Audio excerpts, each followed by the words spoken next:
Spanning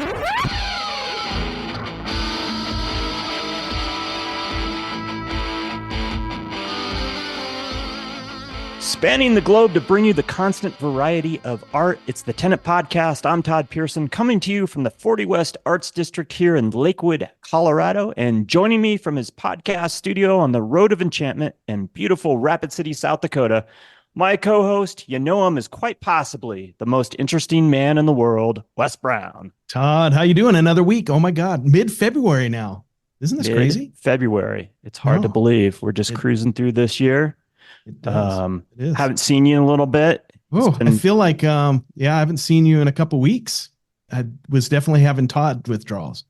Really? Yeah. And it's hard to come down from that. So yeah, I don't we think might have that's to, I might have to get some more Todd time in the next few weeks just to come to equilibrium. Okay. What have you been up to, man? Oh, just work, really. Work and what I'm taking care of my dad and trying to live the dream. So in beautiful Enchantment Road. How about you? What have you been up to? It sounds like you've been pretty busy. I have, and been out trying to see some art, see some galleries, see some shows. Went up to the Firehouse Art Center in Longmont yesterday to see Amy Lummis's show that we just had on a couple weeks ago. I got snowed out of that. I was going to go and a storm came through. So she said that night of the opening was terrible. Yeah. Like they ended up having to stay in Longmont to. Yeah. Even the next day I tried to get to Cheyenne and it was just like, nope, turning around. Really? Yeah. So anyway, I was sad to miss it. So. Well, it's up till March 3rd. Oh, well, maybe I still have a moment to do it. Yeah. So Spit and Splinters, March 3rd, Firehouse Art up in Longmont. You can check it out via their website, firehouseart.org. And Amy is doing a artist talk next week on Sunday from 3 to 5, talking about that body of work. Nice. That'd be a great time to go. Yep. And got to walk around Longmont a little bit and check out some of the other galleries there. Saw some work of our friend Cody Keel. Nice. In a gallery called Helios Gallery, which was pretty nice. And actually found a couple really nice photo books in a used bookstore downtown. So sweet. It was an afternoon well spent. Good for you, man. Those are like gold. Yeah. Yeah. It's hard to find photography books these days. They're kind of gone the way of the dinosaur. So exactly. Or they're really expensive. I'm pretty lucky about picking them up at my local thrift store. Nice. But if I see a used bookstore, I definitely beeline and find the photography section and see if there's anything good hiding out in there. Cool. Yeah. Anyway, you want to talk some art? Let's talk art. I'm excited. I am too. It's been got to get back in the flow here. That's right. Just want to remind everyone, you can always find out what we're up to via our social media on Instagram at Tenet Podcast and our Tenet Podcast Facebook page. And of course, our website, tenetpodcast.com. Our guest this week is an integral part of the Colorado Springs art community. She is a well-respected photographer, curator, and gallery owner. After many years of running one of the top galleries in the Colorado Springs area, she recently joined forces with her partner in art, Gundega Stevens, to open Auric Gallery, combining her gallery Kreuser with G44. You can follow Auric Gallery on Instagram at Auric Gallery and check out the gallery via their website, auricgallery.com. Abigail, how are you? Hi, I'm good. How are you guys? Great. Good. Fantastic. For having me. Yeah. Absolutely. It's our pleasure for sure. So I got to ask, so how did you come up with the name Auric? That was the hardest part of figuring out our business is the name. We sat on it for a long time and nothing was feeling quite right. And Gundy at one point decided to she put my name and her name into, to see what it made together, and nothing good came of that. And then she put in Arya and Caius, which are our children's names, and that's how Auric came about. As soon as she said it, we both got chills because we both are pretty spiritual, all about aura. We like to sage the gallery in between shows, and the fact that it's made up of our children just makes it that much better. Well, that's super special. Yeah, I yeah. would have gotten worried if you put like if Todd and Wes put their name together and it didn't come up with anything good. I'd probably Yeah. said this is a big red flag. So Yeah. Well, Abigail and Gundega have some hard consonants in it, and it just nothing like rolled off the tongue, the meanings behind it, you know. right, So right. yeah, Well, it sounds like you landed on a very special name. So we did. congratulations on that. So Thank you. Thank you. We're very excited about it. In reading about your journey, it sounds like you've always been kind of a serial entrepreneur. Is that correct? That's correct. Yes. Yeah. Where does that come from? It comes from my family, really. When I was in high school, my mom and dad decided to open up a coffee shop called Purple Mountain Coffee. And from the time I was 15 up until then, I had worked as a barista. So they threw me into managing their coffee shop. And then from there, I went to school. I don't know if I'm jumping ahead too much, but I went to school, and before I graduated college, I signed up for my EIN before I moved back home so that I could start my business right away. So, Right and my on. brother, he builds houses, so he has his own business. So, yeah, just come from an entrepreneurial background. Yeah, fantastic. yeah. Have you always been kind of a risk taker, a gambler? So no, I haven't really. I actually played it safe for a long time, worked multiple jobs when I first opened the gallery just to support it because I was afraid to just take that leap. Because as you know, having an art background, it's kind of scary, but just jumping head in and just doing it full time. So it wasn't until 2019 when I opened the space that I'm in now. I would say that's the biggest risk that I took. I wasn't making it with my gallery. And I knew that's what I wanted to do full time. So I said, I could just have to do this. I think I quadrupled my rent from the space I was in before. And my husband was like, "What are you doing?" But it's worked. It's done okay so far. So yeah, I think it's done spectacularly. So, congratulations. thank you. Thank you. What set you on this path of being an artist, a photographer, and eventually owning a gallery? Yeah. So I've always had a love for art, but photography, there was always something about photography. And it was really in high school when I took the photography class in high school. I fell in love with the dark room and getting my hands, like watching the images appear before your eyes and the film, like all of the old, you're a photographer too, so but the old ways of doing photography, there was just something nostalgic about it and the method and meditative of being in the dark room. So I fell in love with it, and I had an aunt that's what she did, and I was really inspired by her. My dad always carried his camera around, so it was kind of always in my life. And I had this dream of being a documentary photographer like Mary Ellen Marks. So when I got out of high school, I was like, I think that's just what I want to do. I want to go to school for photography, and I want to do documentary work. So you went to art school. I went to school for photography. Yeah.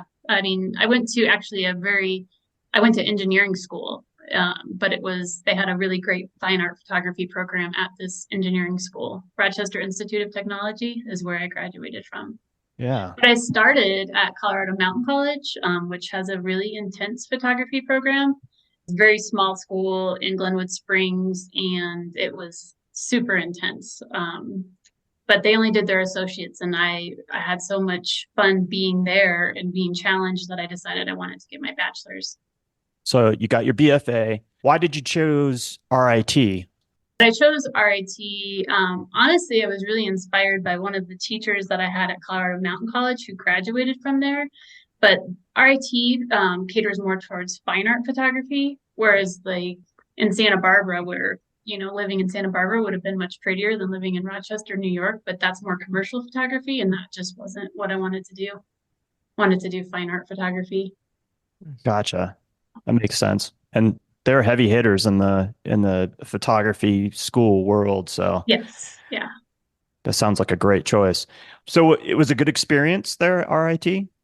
It was really good for me because I'm such an introvert, and I moved out there not knowing anybody. There was one girl that was in my photography program at Colorado Mountain College.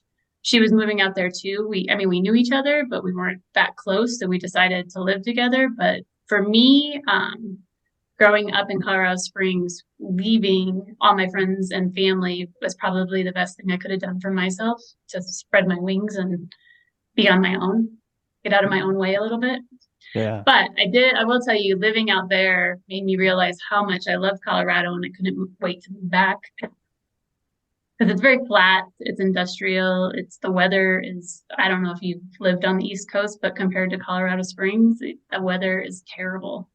The snow you get out there, it stays all year long, well, all season long, and it's dirty, whereas it snows here and it's white and it's fluffy and it melts because the sun comes out. It's not like that there. Pretty gray.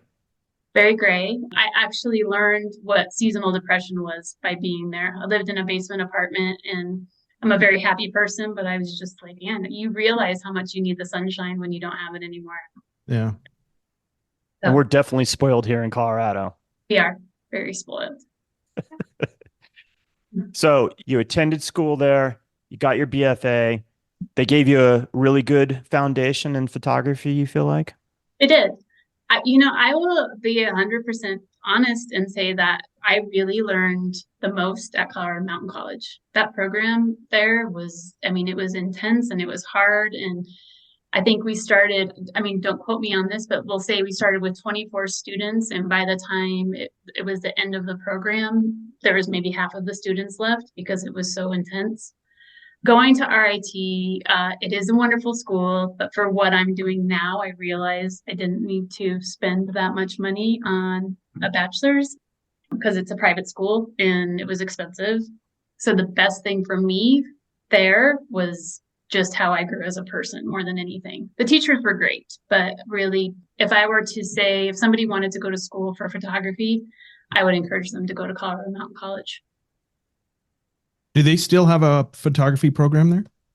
As far as I know, in Okay. Glenwood Springs, I think that's where it was. As far as I know, when I was leaving, though, they were just getting rid of their wet labs, which is kind of sad to me, because I feel like if you're going to do photography as a career, you should learn all the aspects of photography, even though it's a digital world. You should learn, the cyanotypes and the Van Dyke Browns and the darkroom techniques. I don't think that should go away. Yeah.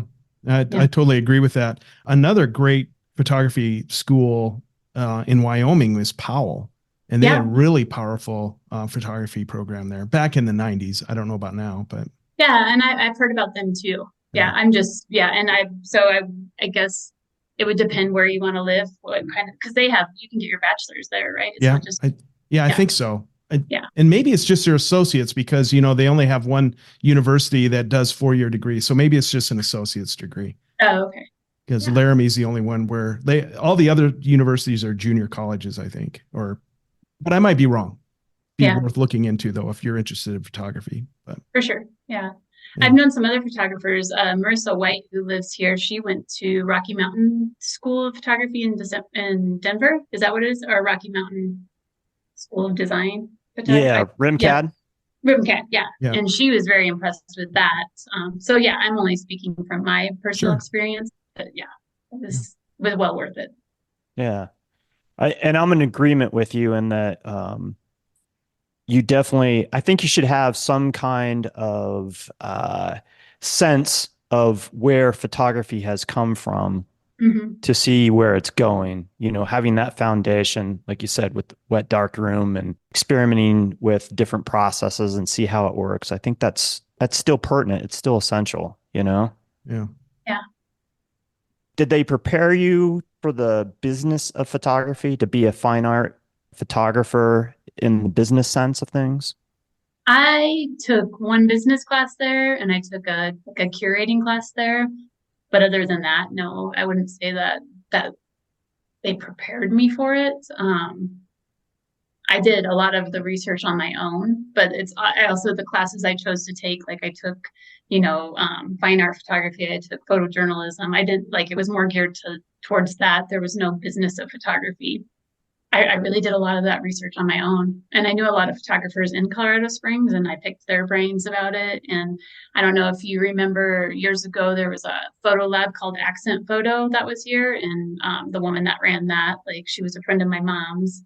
So I picked her brain a lot and I actually worked with her for a while, worked for her and started So when my parents sold their coffee shop, I started working for Accent Photo, and we developed the fine art program there. So I would work directly with artists, teaching them how to promote themselves. So Oh, doing wow. something that I just kind of was flying by the seat of my pants, doing research, teaching them like, this is what you need to do if you want to grow your own fine art business. And I was doing giclées for them. So I was printing my own work. That's when I started doing more digital reproductions because I was learning how to use all of that equipment.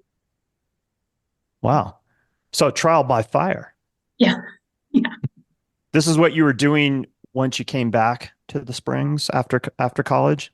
Yeah. So when I first moved back in 2003, I started my own photography business and managed my parents' coffee shop. And I would put like the work that I was doing on the walls, the fine artwork. I was photographing children and maternity and weddings, and that's what we decorated the coffee shop with.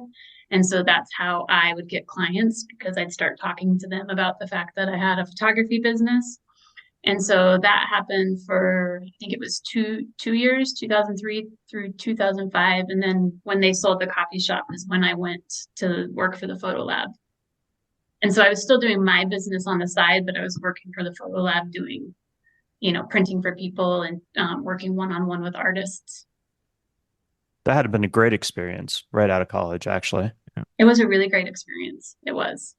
Met some of my best friends there, and just being able to start at my own department, she kind of let me do what I needed to do. And then that's how I really started getting to know the artists in the Colorado Springs community, was from working there. I mean, it just kind of unfolded from there. There was a frame shop next door.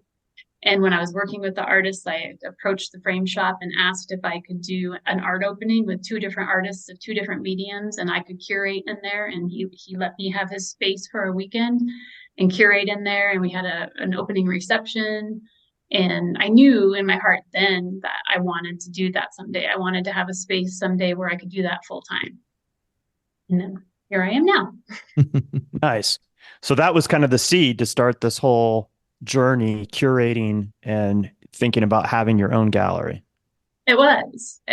I started moving forward, momentum there, and then kind of took some steps backwards and then found myself again. So as I think that we all do, sometimes we have some bumps in our journey.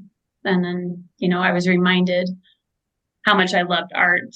So I think it was from 2007 to 2009, I took I was serving tables. I wasn't really doing what my passion was, and went through a divorce and was trying to find myself. And when I was working at Phantom Canyon, the general manager of Phantom Canyon was like, well, you like art. We need art on the walls. Do you want to curate for us? And I was like, well, that sounds amazing. So I started doing that. And then I started curating for coffee shops around town. So I was doing remote curation before I actually opened my physical gallery, which was fun.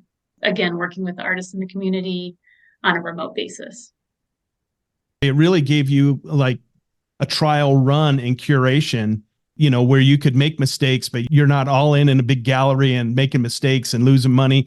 Yes. You could really kind of test it out. So very valuable, right? Absolutely. Yeah, absolutely. And I loved even doing that. And I continued doing that for a while. And that's actually how I opened my gallery. When I was waiting tables, a friend of the family's who owns lots of properties and he's lots of real estate in Colorado Springs. I was telling him one day, someday I want to own a gallery. And I don't even think it was a week later, he came in and said, I want to show you a spot that I have available. And I was like, oh, I don't know if I'm ready for that. And he said, let's just take a look at it. And so me and my mom went down to it, and it had been a gallery before.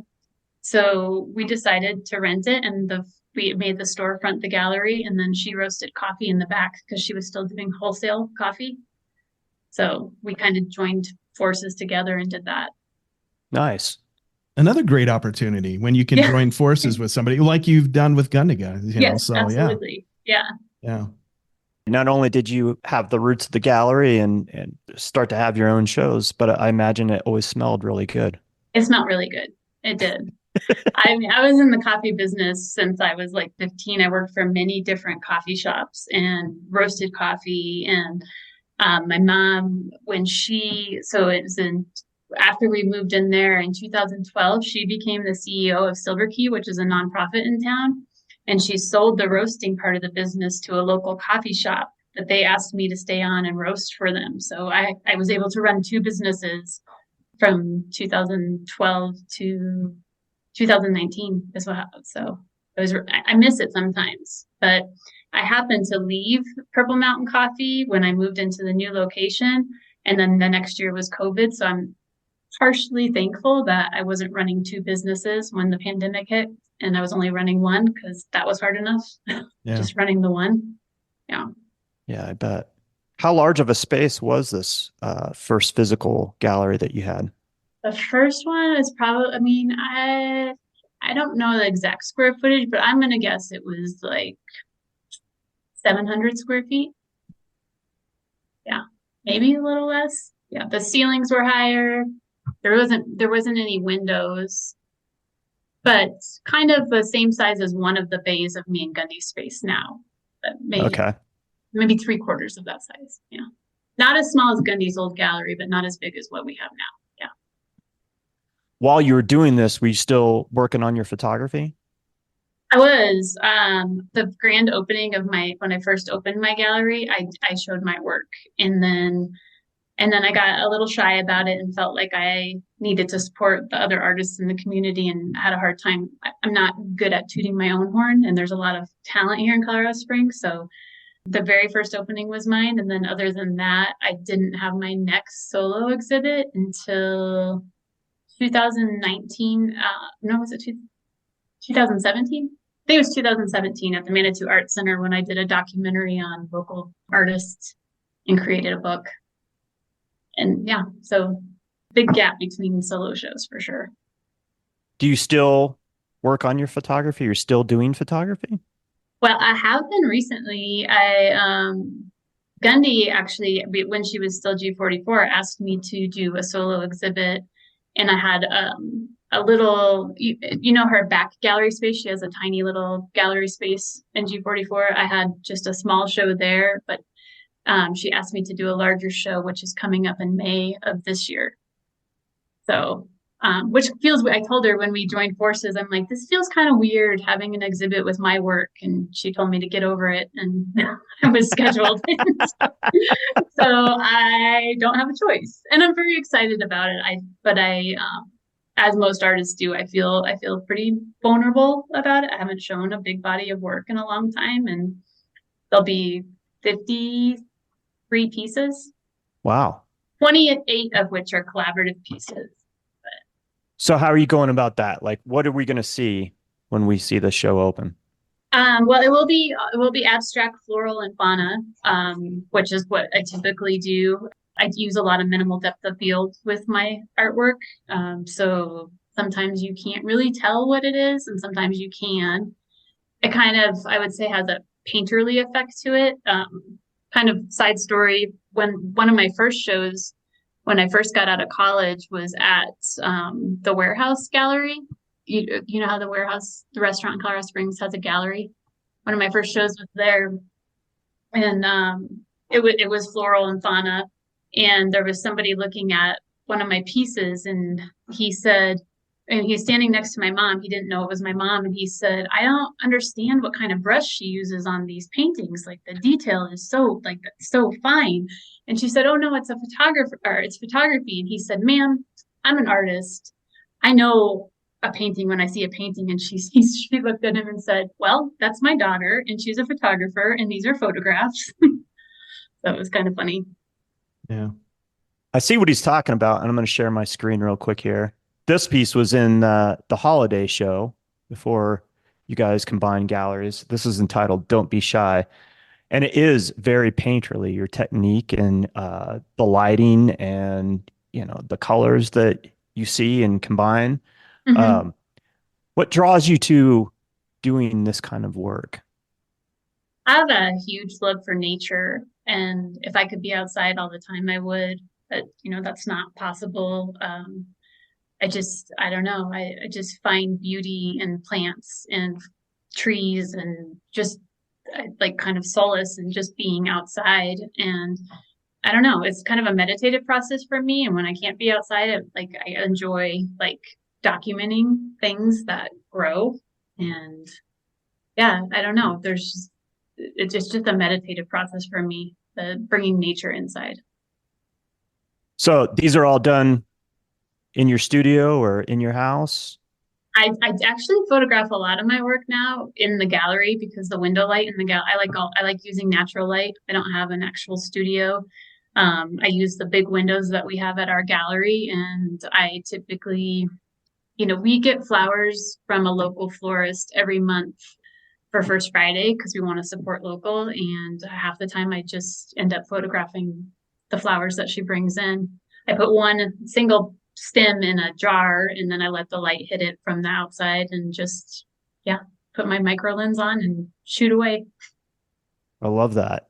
Yeah. And you guys have that, you're north facing, so you get that beautiful north light coming through the windows there. So yeah, I could see why you utilize that space to do photography. This piece is beautiful. I was immediately drawn to it at the holiday show. Thanks. Yeah. Pull up another piece here.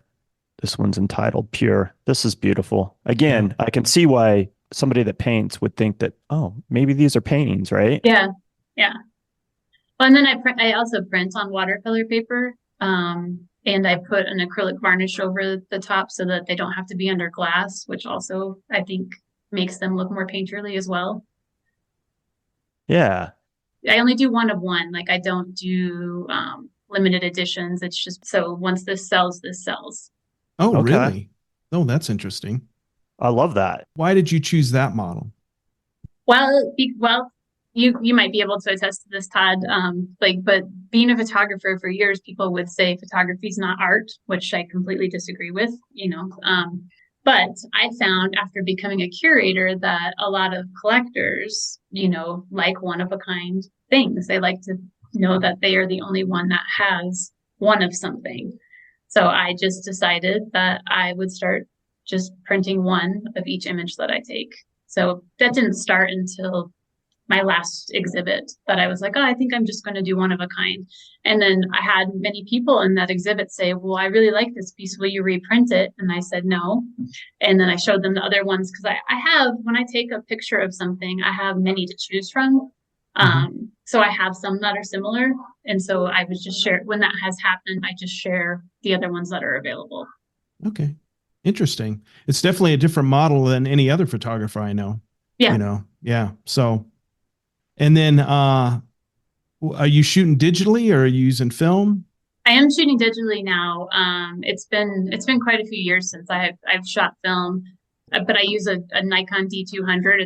It's an older digital camera, but everything is through the lens. I don't digitally manipulate anything. I do bring it into Photoshop and I clean off the dust spots, but I don't do any digital manipulation. Okay. So all through the lens. Okay. I appreciate that. Yeah. Just so you know. Yeah. I find like shooting with Nikon that my images are really flat. So I have to enhance, like not necessarily the saturation, but the vibrancy and some of that. Do you do any of that or is it just right out of the camera? You don't? It's just out of the camera. Yeah. Wow. Yeah. Very good. Yeah. So do you shoot Canon? I shoot Nikon. I have a D200. You do too. Okay. Yeah. So, I've always found that Nikon images are flat, very color flat, and always have to bump up a little bit of contrast. I have like this little magic matrix I do the same thing pretty much to all my photographs, and I still don't consider that manipulation. I'm just bringing out what I see, what I see on the screen to what I remember seeing in nature. So, but so interesting. Yeah, very good. Yeah, beautiful. Thanks. I think that just shows you your skill set because you're able to, light, what you're looking for, and you know how to capture it in camera. There's I love the thought of, I don't need to touch this after the fact. Like I can get it all in camera. I came up shooting film And, I'm always under the philosophy of you just try to get the pixels. Yeah. I wanted to say film, but you just try to get it in camera without any kind of manipulation. I don't prescribe to using software as something to fix things, as a crutch. I use it as a tool to enhance what I'm already getting, like Wes said, Right. improving contrast or whatever it may be. But Right. Yeah. this particular piece is just stunning. This really, really wonderful. Thank I you. mean, just kind of going back to that. I mean, the beauty of like film is there's differences in film, like, Ektar, Yep. 25 has a lot of vibrancy to it compared to something else. And then if you like black and white, Fujifilm black and whites were amazing, the grayscale tone. So, just changing. That's why I was like, I always bring it in and adjust, because I'm always looking for, that result of like Ektar 25 without using a filter that automatically does it. I'm just like bringing it back. But yeah, the fact that you're catching this in camera and then not manipulating it at all, I'm really impressed. So yeah, good job. Thank you. Yeah. So photography and cold wax. Is this what you're talking about when you're talking about a varnish of some sort? Yeah, I played this. This was from a couple of years, or this was a couple of years ago. I started, before I did the acrylic varnish, I was doing cold wax. Like I was using cold wax on it because I was doing some different research on how to not frame the pieces, but you have to put some kind of cover up, like some kind of coating on them to protect them. And I saw that people were using cold wax on watercolor, like actual watercolor painting. So I played with that for a while, and I like it, but I tend to like the acrylic varnish more, because the cold wax gives you kind of like funky.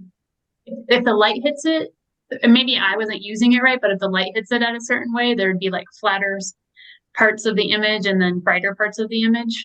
And it bugged me, like if you looked at it from the side. Sure. So that's when I started playing with the acrylic varnish instead, and I like that better, because I also liked brushing it on, whereas with the cold wax I was rubbing it on with my hands. I don't think I've ever met any photographer that does that kind of process. So is that something that you kind of came up with, or is other photographers doing it when they print on watercolor paper? I don't know that I came up with it. I just happened to research how to varnish watercolor, but I didn't say it was photography. I just said watercolor, and a lot of watercolor artists that wanted to not put frames on their watercolor pieces were putting cold wax over it. So I just tried it. And I bet you that would give it a very painterly effect too, It does. And a lot of people really liked it. I'm kind of OCD, and I didn't like that it didn't look the same from the side and from the front. Right. It looked uneven to me. Right. No, I totally get that. That I think, depending on your outlook on it, that could be what's different about it too, that you fall in love with, right? Sure. Talk about the difference between cold wax and then the acrylic varnish. Yeah, the acrylic varnish is just, it's what painters use. I use, you can get matte, glossy, or satin, and then you just brush it on with a paintbrush. And I just like the finish that it gives it. Sometimes you can see the brush strokes, which is kind of like depending on how heavy of the varnish you put on there, which again can fool people to think that it's a painting and not a photograph, which I'm not trying to do. I just like that painterly effect. I like that it looks like a painting.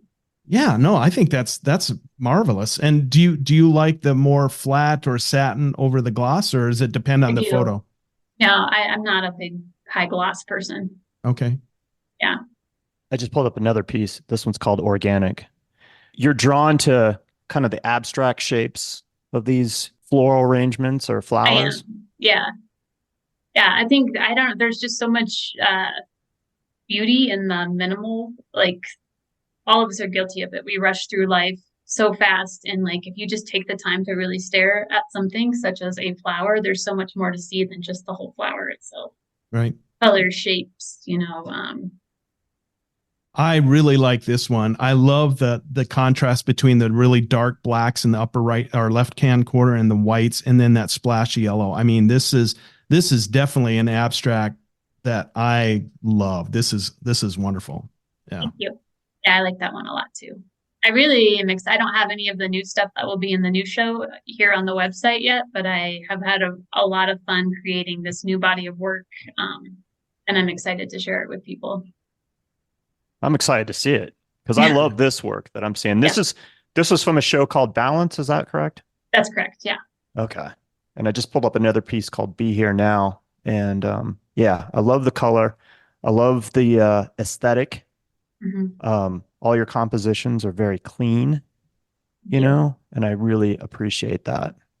Do you usually now, and this might be the website, but do you do and it says 21 by 21. You like the square format? I do like the square format. And this next exhibit, I did go get away from, I have square and rectangle. I have all different sizes. Okay. Yeah. But I do like the square format. Yeah. And so how did you go about the collaboration, or how are you going about the collaboration aspect of this show that's coming up? So I asked 28 other local artists, all women, just because this show feels very feminine to me, but artists that I have become friends with throughout the years, or I admire their work. They all work in different mediums. And I just wanted the energy of more than just myself in this exhibit coming up. So I just made a list of different women that I would want to be a part of it. And I reached out to them and I asked them what their favorite flower or fauna was. And then I went out and I photographed whatever they chose. Everybody chose something different. And then I printed the piece for them, either just on the watercolor paper or put it on a backing. And then they get to do whatever they want with it, paint on it, tear it up, whatever they want to do with it. I've only seen a couple of them so far, and they're all going to be very different. And it's pretty exciting. That sounds like a lot of fun. Yeah. Yeah. So how did that idea come to you? Like, that sounds like a very interesting way to approach a show. Yeah. Yeah. Well, I would say many people that know me would say I have a hard time just like putting all of the attention on me. And so I wanted to bring other people in and collaborate. I love collaborating with people, whether it be with business, art, anything. You know, I just love the energy of a lot of people and artists in one space. Yeah, I love that. I love that idea. Like, as a photographer too, you don't think about a collaboration that way. Like, no. I'm shooting it and then, now I'm framing it and hanging it. But yeah, that's a very unique, at least for me, and now maybe there's thousands of people doing it, but yeah, I find it very unique that you had this idea and teaming up with people, friends and that so I love that collaboration piece. That's really looking forward to seeing what that looks like. Thank you. Yeah. And it's fun because the artists and friends that I chose, I mean, a lot of them it's pushing them out of their own way too, because they're like, what am I going to do with this? Some of them are painters. There's a woodworker, there's a fiber artist. They work in all different mediums. And some of them have told me they're having a hard time starting because they don't want to mess it up. And I said, it doesn't even matter if you see what the piece is.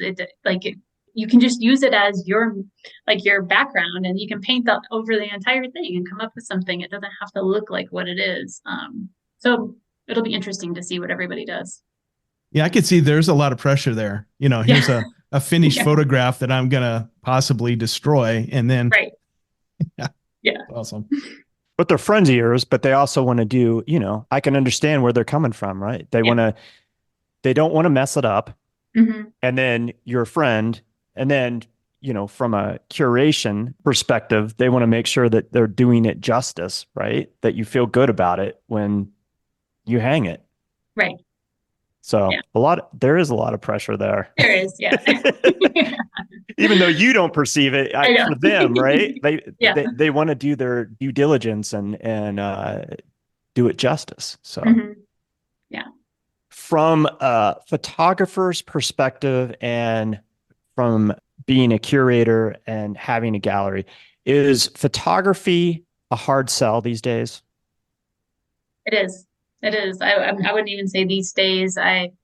Photography is one of the harder mediums to sell. And I mean, I don't know why that is exactly, to be honest with you, because I mean, we have some amazing photographers here in Colorado Springs, and just, I mean, from the way they execute it, the way they finish it, their the way they look at things. I don't know what it is. It is a harder sell. When I first opened the gallery in 2011, another local photographer was like, Abby, you should make this just strictly photography. You're a photographer, only make it a photography gallery. And I'm like, yeah, I can't do that. I mean, I wish I could. I believe in photography 100%, but I also have a business to run. And I just feel like if I were to do that, then you're stifling yourself, really. Yeah. One of the things that I've always done is shown all different types of art, all different types of mediums. Whereas Gundy will be more drawn to contemporary abstract, which I love.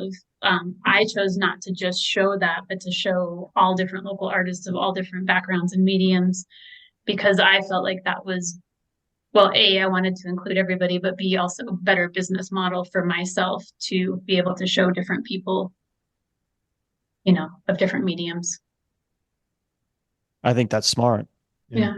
Do you think it's because everybody has a camera in their back pocket on their phone and Could there's be. filters and, it definitely hasn't helped photography. I mean, That's not.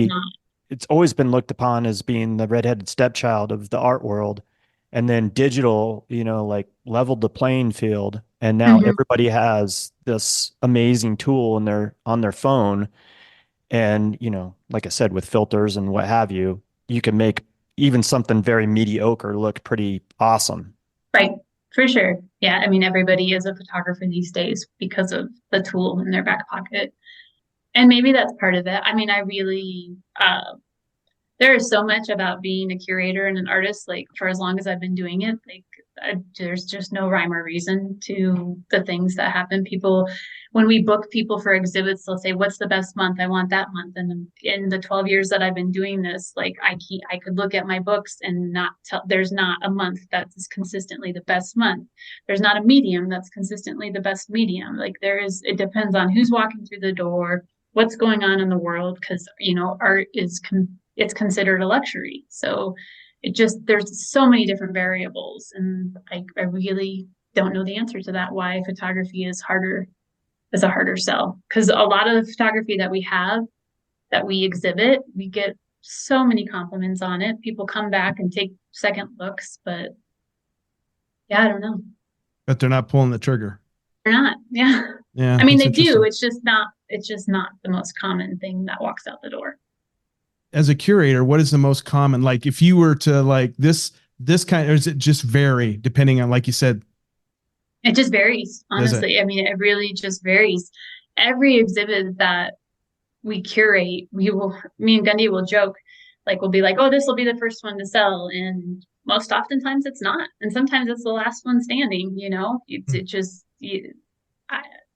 there's really no rhyme or reason. Yeah. So then on top of, photography going digital, now we have AI. So how do you think that is affecting you as a gallery owner? Right now, I don't feel like that's affecting us. Will it at some point? Maybe. The people that we work with in the community here, and I think lots of communities, the community in Colorado Springs wants to support the local arts. Like the people come out and they want to buy local. I mean, I have shown people in group shows from other places, and it's amazing how much the collectors here in this town are like, I don't know who that is. And it doesn't matter if they love it or not. A lot of the collectors that we work with will be, if they don't know who that person is and they don't know their background and they don't have a relationship with them, they won't buy the piece. That's not to be said that we can't sell it. We have tourists and stuff, but the bulk of the collectors we work with, there has to be some kind of connection to the community. And now I think I just lost my train of thought. You asked me a specific question. I just asked you, how do you think, AI art will impact galleries or whatever? I mean, I think that it could at some point, but I think that collectors in general, like they want an original piece of artwork. people can create some cool things from AI. And my brother-in-law sent me a picture the other day on his birthday of this martini glass with a birthday candle floating in it. And then I said, that's really cool. Is that your birthday gift to yourself? And he said, oh, I generated it from one of the pieces on your and Gundy's website, and it was a Kevin Johnson piece. And I'm like, and he generated it through AI. I'm like, that's, yeah, pretty wild. Yeah. Yeah. I mean, big galleries are now collecting AI work. I mean, so it's interesting. Yeah. Yeah. It'll be interesting to see. Right now, we do not feel it, and we don't have a lot of people coming in asking. It's like when we did have some artists a few years ago to try to convince us to do the what is it? The NFT? NFT? Yes. NFT? And again, that's just not the route we want to go for, Yeah, and that kind of, I don't know, I don't hear about NFTs anymore like I used to. Yeah. It's kind of faded out, right? Yeah. Yeah. At least I don't it know that appears to be. AI will, but we'll see. Yeah, I think AI is here to stay because it's way Yeah. too easy, and everybody's, the younger generation are just going to embrace it, So I mean, I watch a lot of YouTube, and YouTube is full of AI generated content, which drives the narrative that they're trying to sell on YouTube. So, I mean, there's nothing wrong with it. It's just interesting how it's really exploded and only going to get better or worse, or, depending on your perspective. Right. Well, we'll see. If we have to pivot, we'll pivot again. I mean, that's there's what you nothing kind of wrong have with to it. do. Yeah. Right. But it doesn't really resonate with you. Doesn't. No. Yeah. No. I mean, art for me, like seeing what inspires the artists that we work with. So oftentimes, like when we schedule a show, I'll have an artist be like, well, what do you like? What medium or what subject matter do you want me to do? And I'm like, I want you to produce what inspires you, because I find if you tell an artist what to do, or just as if you tell anybody, like, you're going to stifle their creativity. If that's not what is driving them at that point, they are not going to produce a body of work that they're 100% proud of. They're trying to cater to you, and that's not what we want our artists to do. We want them to do what inspires them and create what inspires them. I love that. Yeah. And I think that's the difference between you and a lot of other gallery owners. You yourself are an artist, and you understand from the artist's perspective that you don't want to be told what to create or how to create it, or be kind of directed into a scenario of like, well, this kind of work really sells all the time, so this is what we want from you, right? Yeah. I think going back to, you asked earlier if I'm a risk taker, I would say that some people say the exhibits that I have shown are taking a risk. But I believe in people like providing a safe place for people to express themselves, and I think that's really important. I've had some very controversial exhibits, and I'm very proud of the artists, and I was very proud to be a part of it, being able to give them a space to show that work. Both Gundy and I want to continue to do that and nurture that. I think that's what I really appreciate about going down the Springs and going to your, previously G44 and Kreuser, now your new gallery, is that I never know, I might be familiar with the artist, but I never know what I'm going to see when I walk in. And they're always spectacular shows. And that just gives you, I mean, that's credit to you guys and having this vision of, taking chances and not being afraid to show certain things or tap into a certain subject matter. Yeah. Thank you. Back to photography being kind of a hard sell. Mm-hmm. Are there any other mediums? Obviously you said that, there's no rhyme or reason to how art sells per se, as far as like this medium is better or what have you, but are there other mediums that are hard sells? I would say sculpture is a harder sell. I think a lot of people can't picture sculpture in their homes. Like, where am I going to put this? I don't have a pedestal. This is on a pedestal, or depending on how big, or, so I think it's hard for the average person to wrap their head around having a sculpture in their house. We do well with sculptures, but I would say that it is a harder sell as well. Do you do a lot of shows with sculpture? Yeah, we do. I mean, the Gratitude exhibit right now has a number of sculptures. Work with 3D artists, I would say Typically, if we do, there's a 2D artist involved somehow as well. But like for instance, Wendy Mike is one of our biannual artists, and she's a sculptor, but she does wall pieces also. So, but they're 3D wall pieces, so they come off of the wall. And so I think when we do exhibits like that, that helps for people to see, oh, this can hang on the wall too, you know. And a lot of our sculpture artists do that so that there is a way that they can incorporate it on the wall, but not all the time. But yeah, I would say 25% of the artists that we work with, which is pretty good. Yeah, absolutely. Yeah. I think so. That's one of the mediums that when I go to galleries, you know, also is, I think, difficult for people, like you said, to kind of figure out what they would do with it, where they would put it, how to display it. Having something that hangs on the wall is probably a little bit easier sell than having something that has to sit on some kind of pedestal or something like that. Exactly. Yeah. Handful of years back, you did a whole like portrait series of creatives around Colorado Springs. Talk a little bit about that and why you decide to explore that subject matter and produce a book, I guess, right?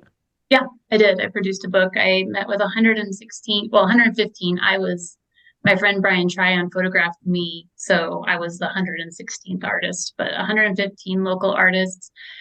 Really, the whole preface for that was that we have so much talent here, and anything I can do to help people see that was important to me. So what I decided to do was do more of a documentary type project, get away from the floral and fauna. And I met with all of these artists in their studio or on site, like this photographer here, and I photographed them. And then I asked them two different questions. I asked them what inspires them to create, and what about this community feeds their creativity. And I just wrote notes down as they were talking to me, and then placed little quotes from them, pulled quotes from the notes that I wrote and placed it with the photographs. And when I exhibited this body of work, what I did was I ended up getting those old composition, well, they're not old. I bought a whole bunch of composition notebooks and I stitched them open. And so I hand stitched the corners of each one. And then on one side was like, this one would have been Lorelei on one side and her quote on the other. And I printed it all on watercolor paper. And then each book hung individually in the exhibit. And then I created one big book for people to buy. That's so cool. I love that. Yeah. It was really a cool, for me, like experience meeting with all these people individually and hearing what their passions were and what they love about this community. And it was pretty awesome. And I've had I've met so many artists since then. But I've had people ask me if I was going to continue the project. And it's something that part of me wants to do because now, I mean, my artist base that I have, I think is over 400 and this is only 115. Some of them have moved, some of them are still here. But a lot of people I work with regularly aren't even part of this book because I've only met them in the last 5 to 6 years. We just have a lot of talent here, a lot of amazing artists, a lot of amazing people. And that's been the case since the beginning of Colorado Springs. Colorado Springs has always drawn phenomenal artists. It has a very rich history in American art. And people, I don't think, realize that there's this, major people have come through the Springs, have lived in the Springs, live in the Springs, and are contributing to the art world in every way imaginable. Yeah. Yeah. And it's one of the reasons that, I continue to drive down to the Springs to see shows because, I love the community down there. I love my interaction with the artists that I've met, the gallery owners. Everybody is very uplifting. There doesn't feel like there's this. Sometimes you get this kind of weird scenario where you can definitely feel like there's some competition going on. And competition's good in its own way.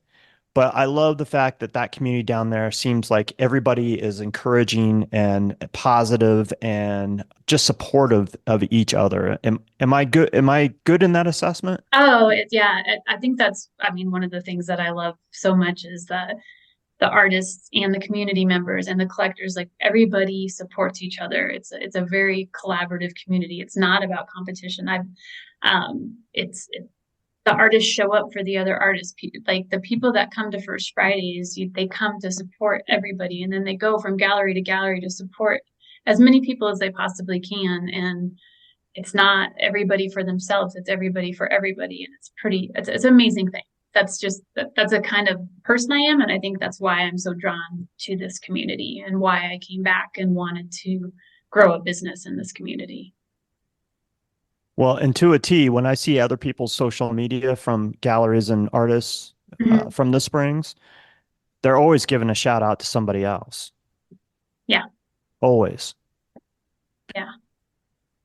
I mean, really, we're all in this together. If we want to survive as and grow as gallerists and artists, we have to work together and we have to have this common, like, friendship and partnership and business mind, because really I think that's how we all grow and we can all be successful.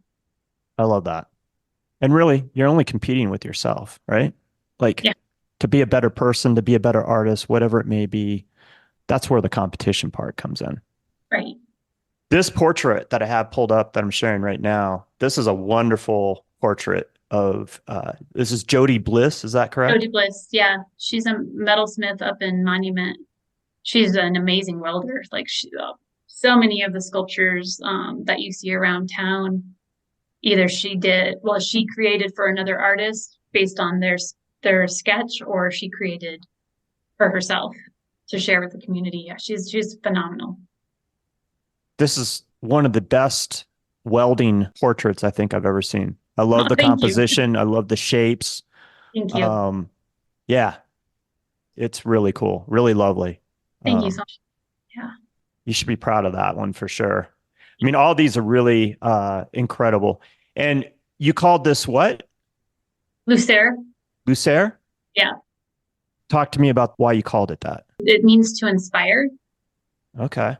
So I am inspired by the artists in this community. So to be inspired, to inspire and be inspired.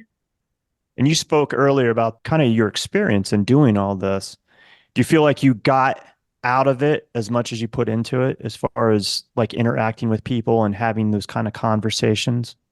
I really do. I just think that, I mean, so many of these people I became closer with, so another basis for this was that a lot of these artists, when I would work with them, it was, um,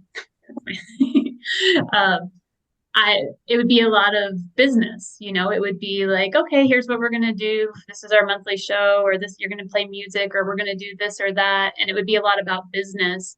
Whereas when I got to sit with them in their studios and talk to them, I got to know them at a different level than just, we're going to exhibit your work. You're going to play your music at the gallery. We're going to do this. It was not just business. It was getting to know them on a deeper level. So that was really nice. I love that.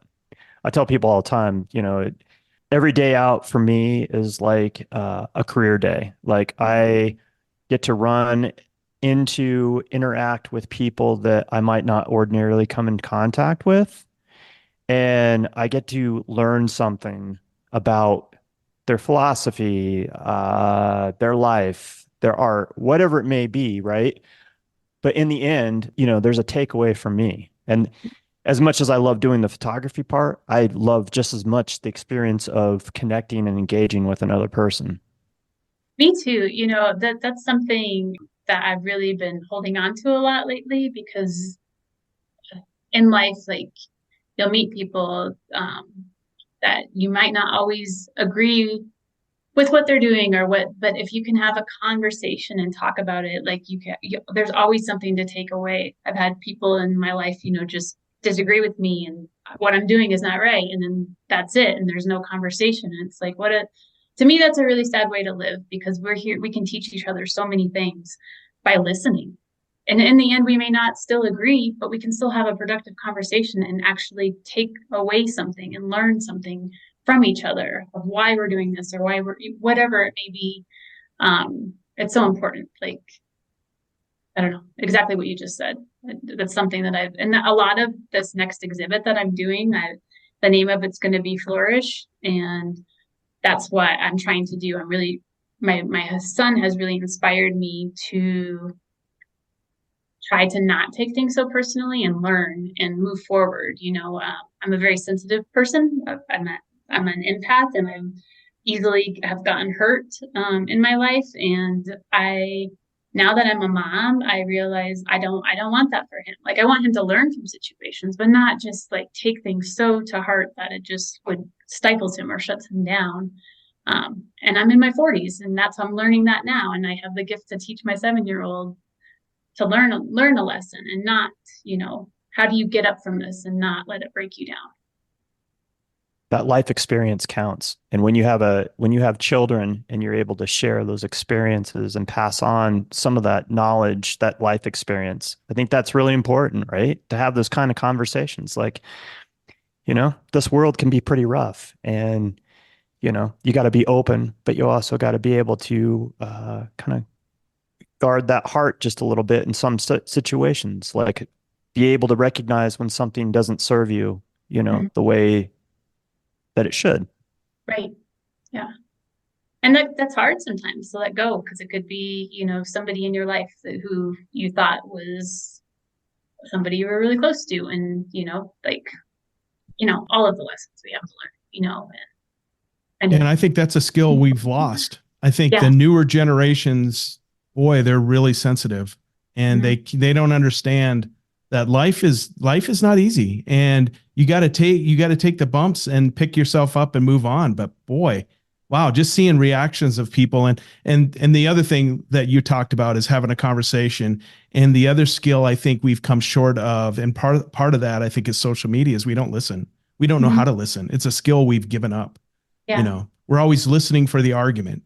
Like, what can I say, instead of like listening empathetically, So yeah. Exactly. That makes me think of a post of our mutual friend, Brian Tryon, posted the other day. He's always funny. He always has these funny memes or titles for his photographs that he's doing on the street or whatever. And he cracks me up. A lot of times I end up sharing those with my wife. I'm like, check this out. Like, laugh. Yeah. But he had a picture of a stick, and he said, this is prove that anybody will argue over anything. So this is a picture of a stick. And then there's a whole commentary of people arguing about, is that really a stick? No, it's a twig, And I was like, I appreciate that guy. Let the conversation begin, right? Yes. He's pretty amazing. Yeah.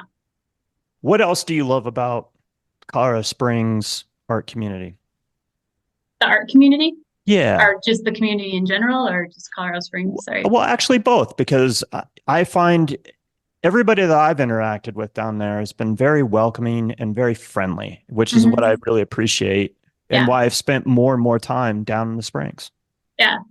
Well, it's not even, we've spoken mostly about the arts community, but the community in general, like the small business community, and the way, just everybody supports everybody, for instance, Gundy's family owns a liquor store, and, 3 blocks away from us is Weber Street Liquor, who comes in and, talks to us, and we're friends with as well. And it's not about, you should be buying from me. She'll say like, hey, if you guys ever are in a bind, I know sovereignty is your number one, but I'm right here and I'm here to help.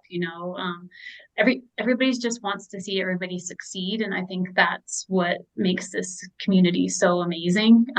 Doesn't matter what the business is, people want to support local instead of the big box chains, and they want to see the small business survive, because that's really the heart of the community. So that's one thing that I absolutely love. I'm very much an outdoors person, and there's just trails right outside my back door. So that's another thing that draws me to this place. Yeah, I don't know. I've been here since I was 3, moved away and came right back. And, I think it's a perfect place for me to raise my son, and couldn't have picked a better place to have my own business.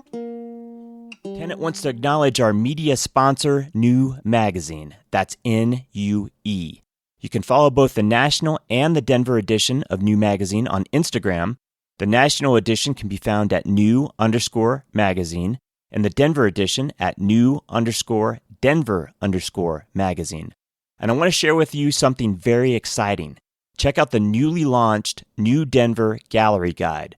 Look for the signage that says New Denver Gallery Guide that has a QR code.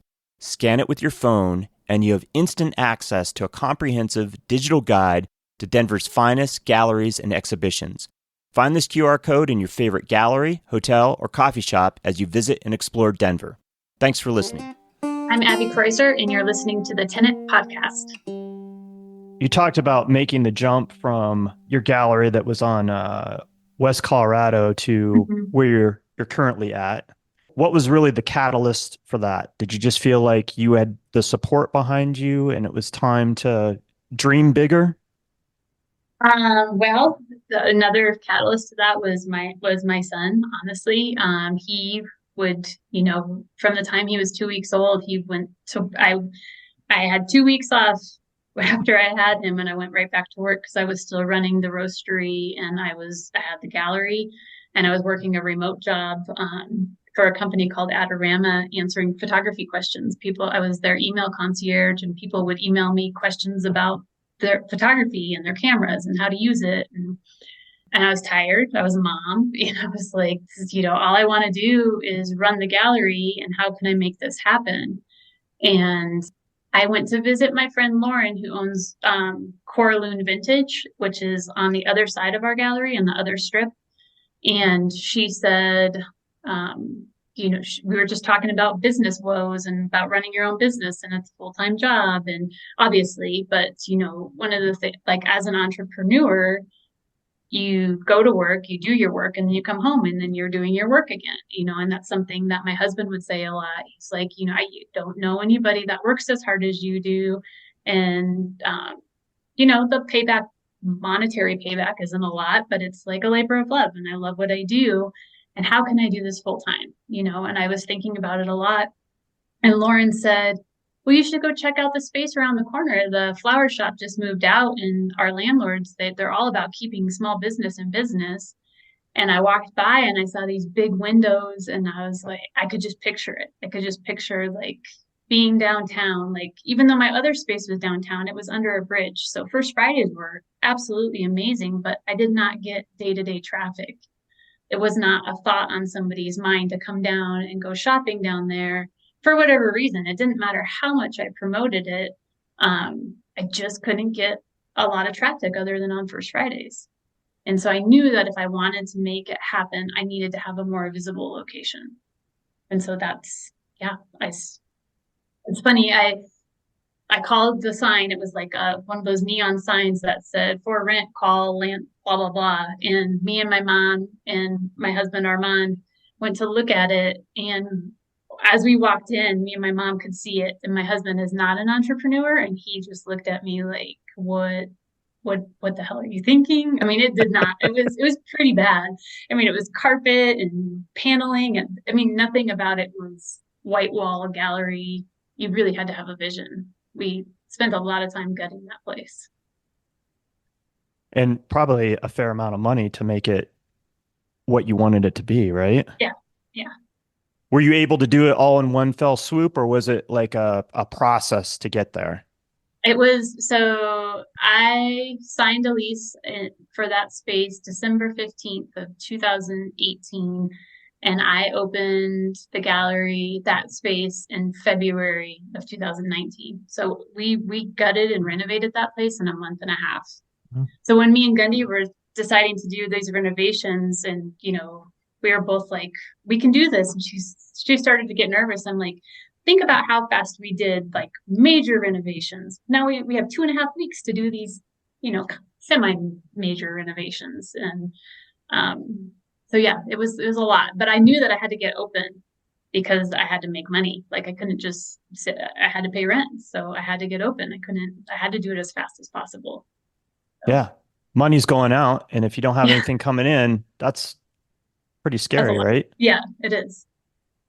Did you have pretty much success from the get-go being in that new space?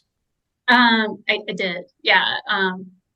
It's funny because, yeah, so 2019 was, I mean, the amount of people that came out to support the new location was just, I mean, my heart was so full.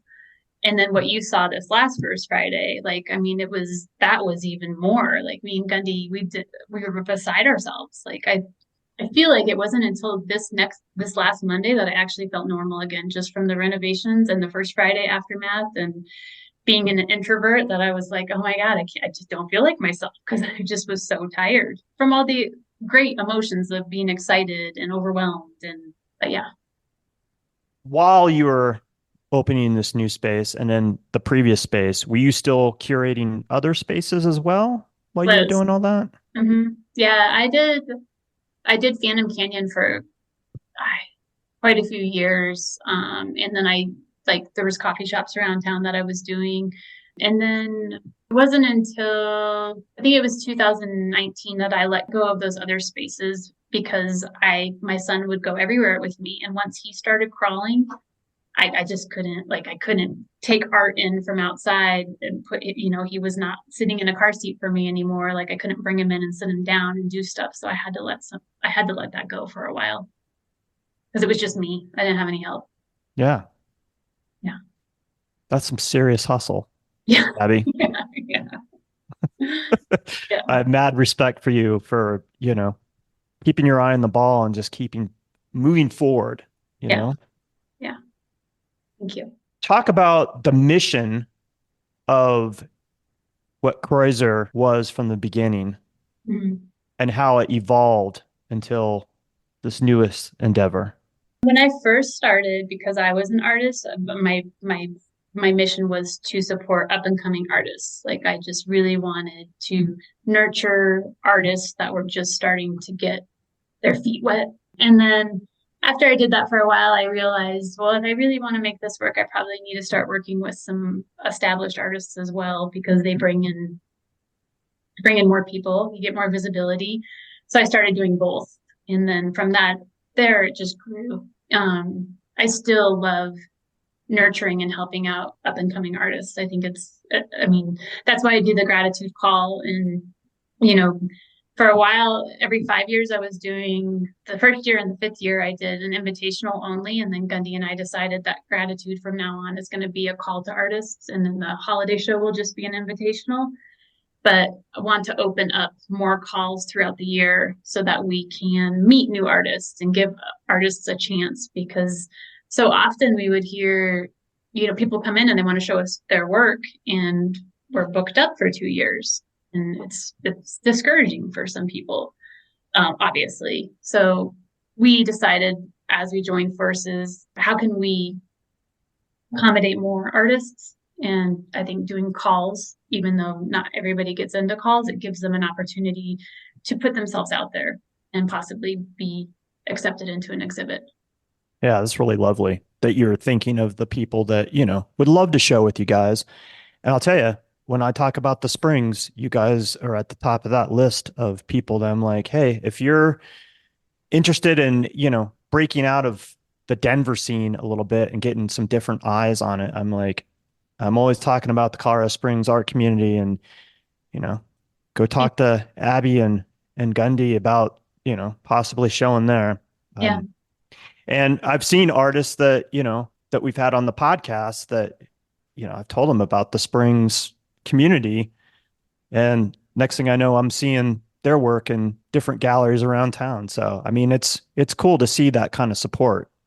Absolutely. I agree. You open your space to the public in 2019. You said February 2019. And then a year later, the pandemic hits. How did the pandemic affect you? I was really scary. I will say that. But again, the community that we have is so phenomenal that, people just stepped up. I met some of my best collectors through the pandemic, because people were sitting in their homes, stuck in their homes, and they were like, oh, well, I can't travel, so what can I spend my money on? And they started spending their money on local art, which was great. But also just there's a lot of the B. Vradenberg Foundation and the Cultural Office of the Pikes Peak region, they joined forces, and they were doing these grants on First Fridays to incentivize people to buy from local gallerists and to support local artists. And so they were doing matching grants. And so they would, I don't even remember how much they would give, but like you submit your receipts at the end of the day, and then they were matching like for every $50, I think it was, you get another $50 up to such amount. So we did good. And that's when me and Gundy, I mean, we were friends before, but that's when we really became close, because both of us have these businesses, but we don't have any employees. We didn't have anybody to lean on. So we started leaning on each other. Like, how are you doing this? How are you doing this? You know, crying on the phone to each other. How are we going to make this work? What, you know, so we were sharing ideas with each other of what was working for each of us and what wasn't working, and talking every single day, trying to pivot and make sure that we didn't lose our businesses during the pandemic, because that's our livelihood, and we were scared. So we became really close during that time. How does it change post-pandemic? Have you seen a change now?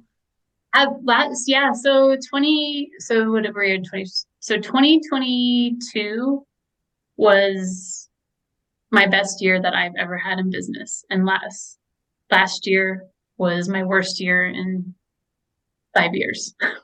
So I went from my best year to one of my worst years.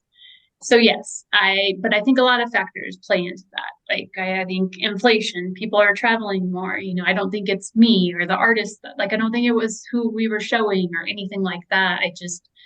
That's unfortunately, you know, through my years of having a gallery, especially the first 8 years at the other space, like it went up and down. And then I moved into this space, and it gradually, my profit margin for selling artwork was gradually moving up, and then suddenly it took a big dip. So again, that goes back to, there's no rhyme or reason to an art business. Like you just don't know. You can't plan on, I mean, it's still retail. You can't plan on it to continually go up constantly. Yeah. And believe me, you're not the only one that said that. We've talked to plenty of artists that they actually said, I feel guilty because I've had some of the best sales of my career. And then you talk to them 2 years later and they're like, I've had the worst year of my life. You know? So it's interesting how that, like the pandemic was actually a big boom. And I think you're right. I think it was a lot of people were at home. Like, I'm looking at these walls and now I'm going to put something. Maybe they had money because they were getting checks, and they weren't spending it on, you know, alcohol, entertainment of other, you know, outside. So they were buying art. But yeah, so your story is no different than anybody else we've heard. That's for sure. Right. Yeah. Yeah. How do you feel 2024 is going to pan out? Do you think it's going to be a good year? I mean, election year and all that. Do you think that'll play in a impact? I do, but I'm optimistic. I don't know. I just I feel like, I don't know. I feel like there's some really great things on the horizon, and I think a lot of it is because I have a partner now. You know, I mean, me and Gundy had a business together, but it just everything feels different. Like it feels like this journey through art, I finally am in a place that moving forward, you know, as it doesn't seem as scary. You know, we have all of these ideas that we want to do, and before we were just maintaining our businesses, and now I feel like we have the opportunity to grow it.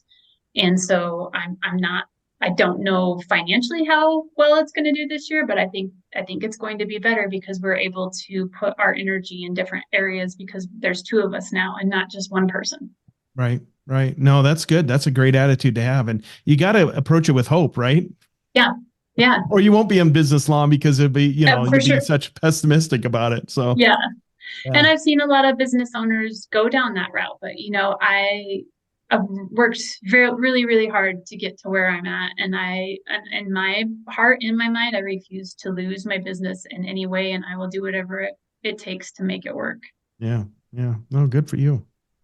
Do you sell most of your art during First Fridays, or is it spread out throughout the month typically? It's spread out now. It used to be First Fridays, definitely.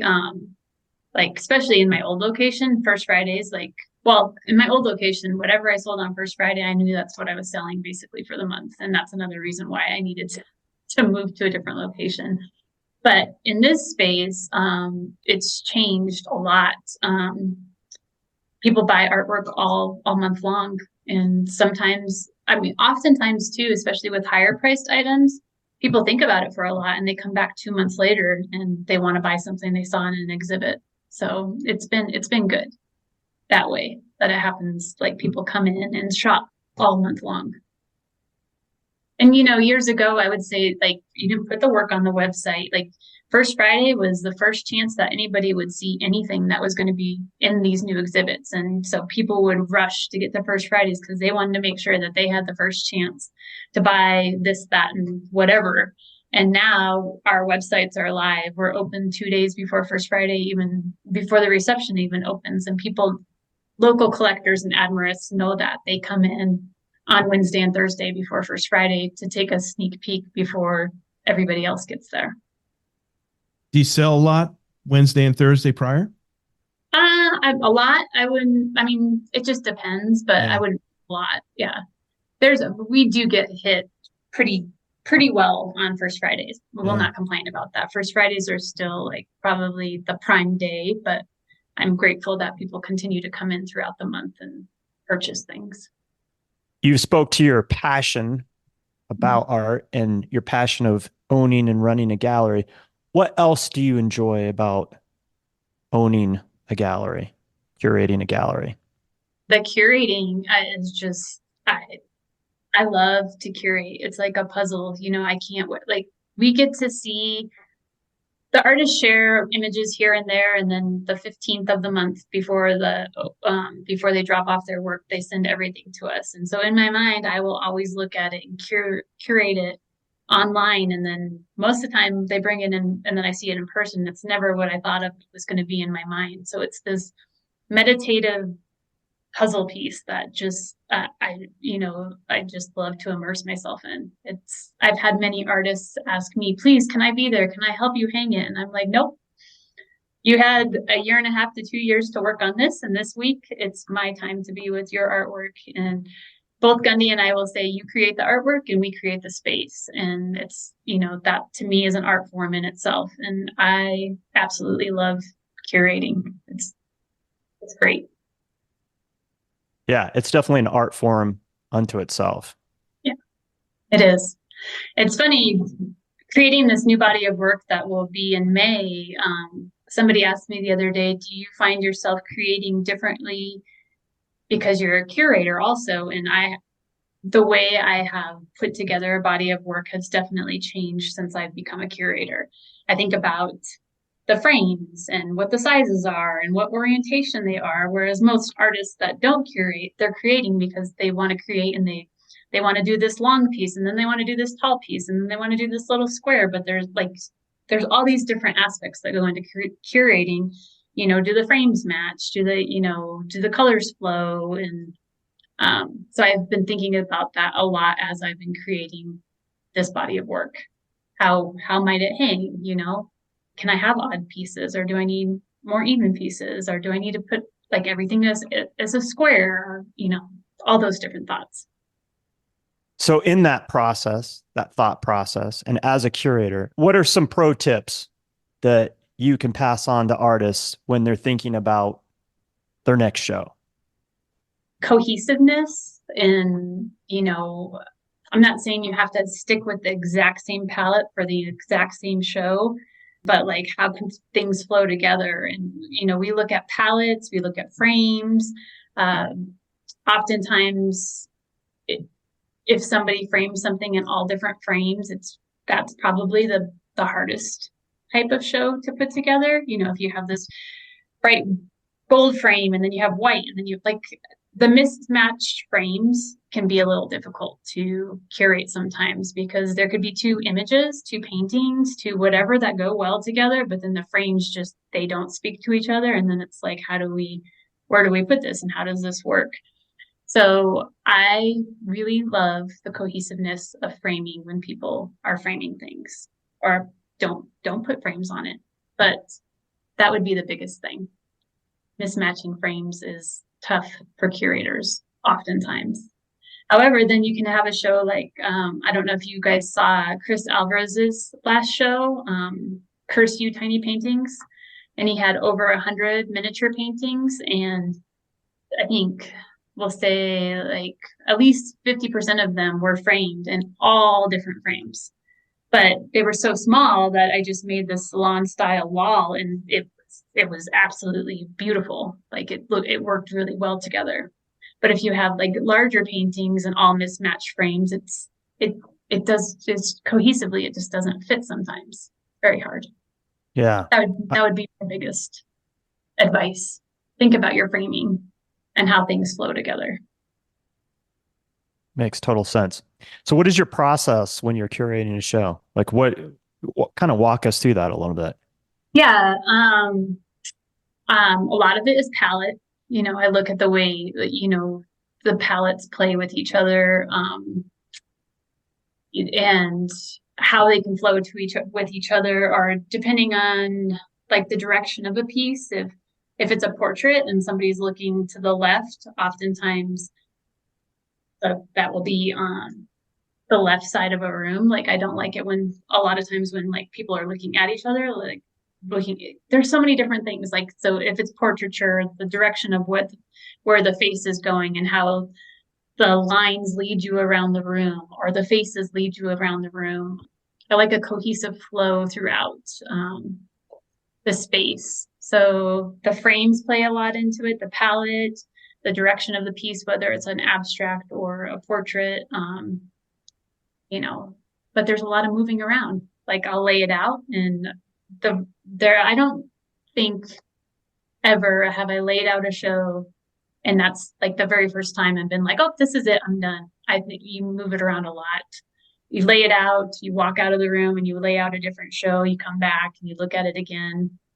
And now even since when Gundy moved down there, what we do a lot too is we'll lay out a show and we'll be stuck or we won't be stuck, but then we'll ask each other to go look at it so that we can, get a different take on things. Something we may not have seen before. So yeah, it's a lot of moving around. It's a lot of this here, oh no, this here, or I think I have a wall set and then I move it to the next wall and then I move the other pieces over here and then I switch them again. It's a lot of moving parts. It doesn't pay to be indecisive, does it? No, it doesn't. I could not be a curator because I'm so damn indecisive. Yeah. It would still be on the floor waiting to be hung on the first Friday. But then you start to put them on the wall after they've been on the floor, and oftentimes it stays where you want it, but once it's on the wall, you might move it again. So when you sell a piece that's in an opening, does the buyer get it, or does it hang until the show is over? Most oftentimes, 99% of the time, it hangs for the entire month. We do the holiday exhibit every year that Gundy has done, and we're going to continue to do. That's a cash and carry exhibit. But yeah, most of the time it stays the entire month. Yeah. I bought a piece from a gallery showing and it drove me crazy because I had to wait like a month to get it. And I was like chomping at the bit because I'm an instant gratification kind of guy. So anyway, I was just kind of curious. We have had people that have bought things that are like, I really like, it's like a make or break deal for them. And we're not going to lose that sale for the artist. Right. So we have sent things home. Because then it's just, when you do that, then you have to curate, oftentimes it's not just, unless you want to leave a hole in the wall, which I can do because I'm very OCD and that would drive me crazy. Right. So have you ever had, goes to like auctions. Have you ever had an artist try to do backdoor deals behind your back as a gallery open? When I first started, yes. Yeah. I feel like that I'm to the point now, like I have built these relationships with people. It's a partnership, it's a friendship, and people wouldn't do that now. And it's an understanding, like, that makes galleries obsolete. And, we work our butts off for our artists, and the artists that work with us know that and they respect that. And so that has not happened in a very long time. That I'm aware of. Right.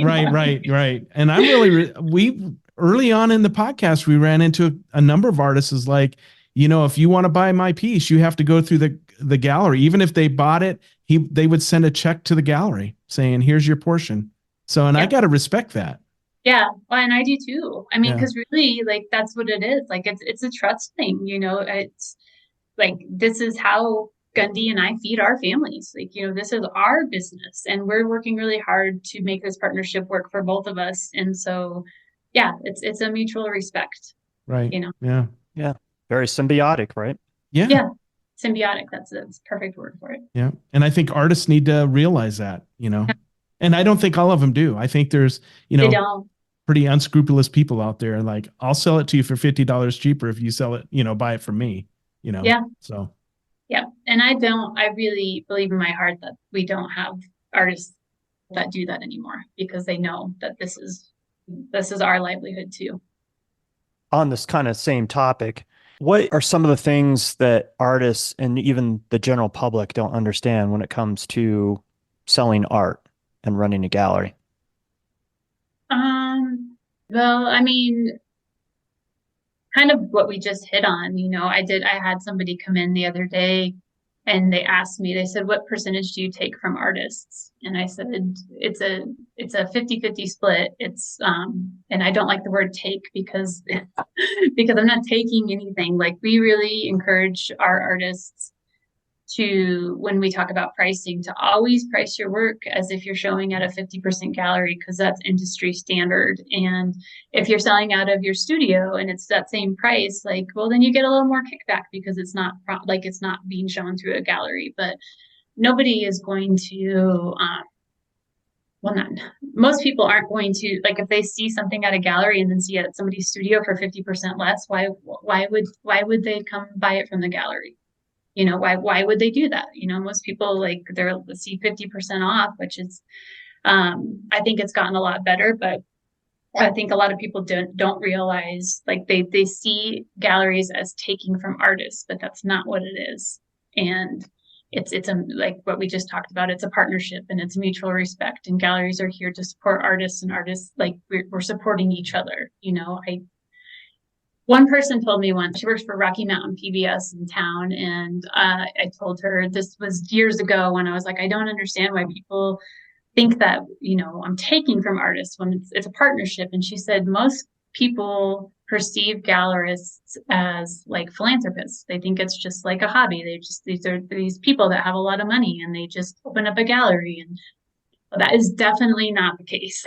You know, I don't, this is my job and this is what I chose to do, and it's hard. And I don't come from money, and you know, I don't build $1 million houses. Like my, you know, there's months that are really hard, and but it's worth it to me.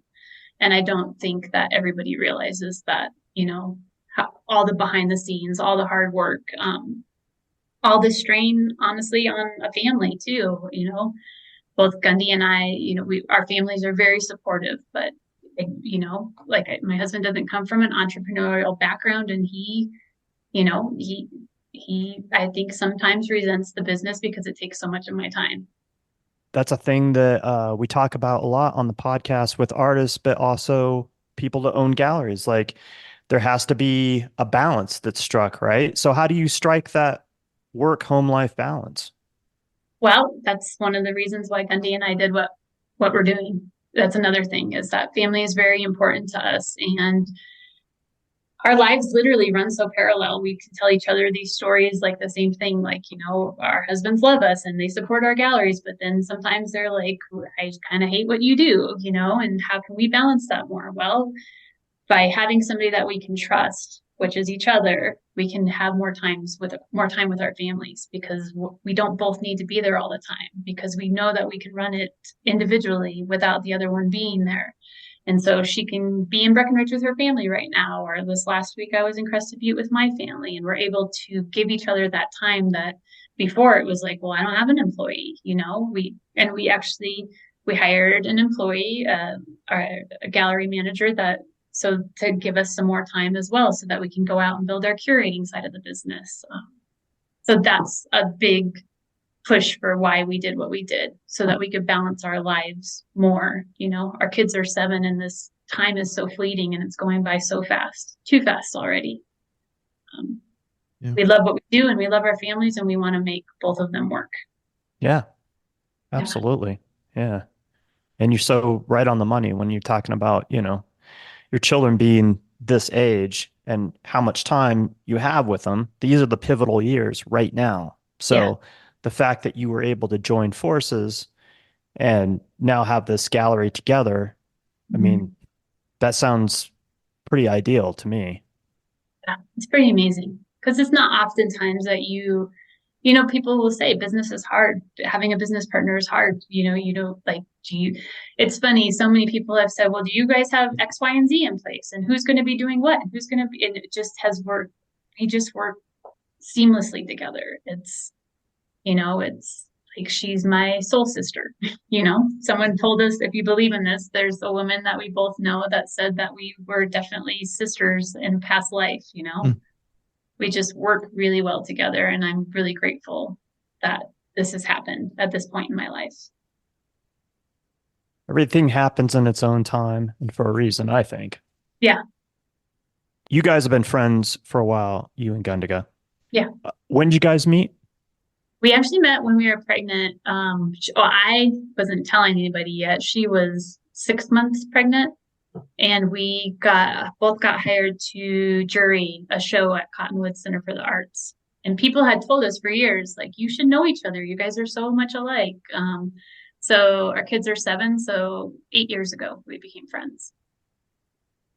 Yeah. And you were in that space on Boulder before she was, is that correct? Yes. Yeah. I moved there 2019 and she moved there in 2021.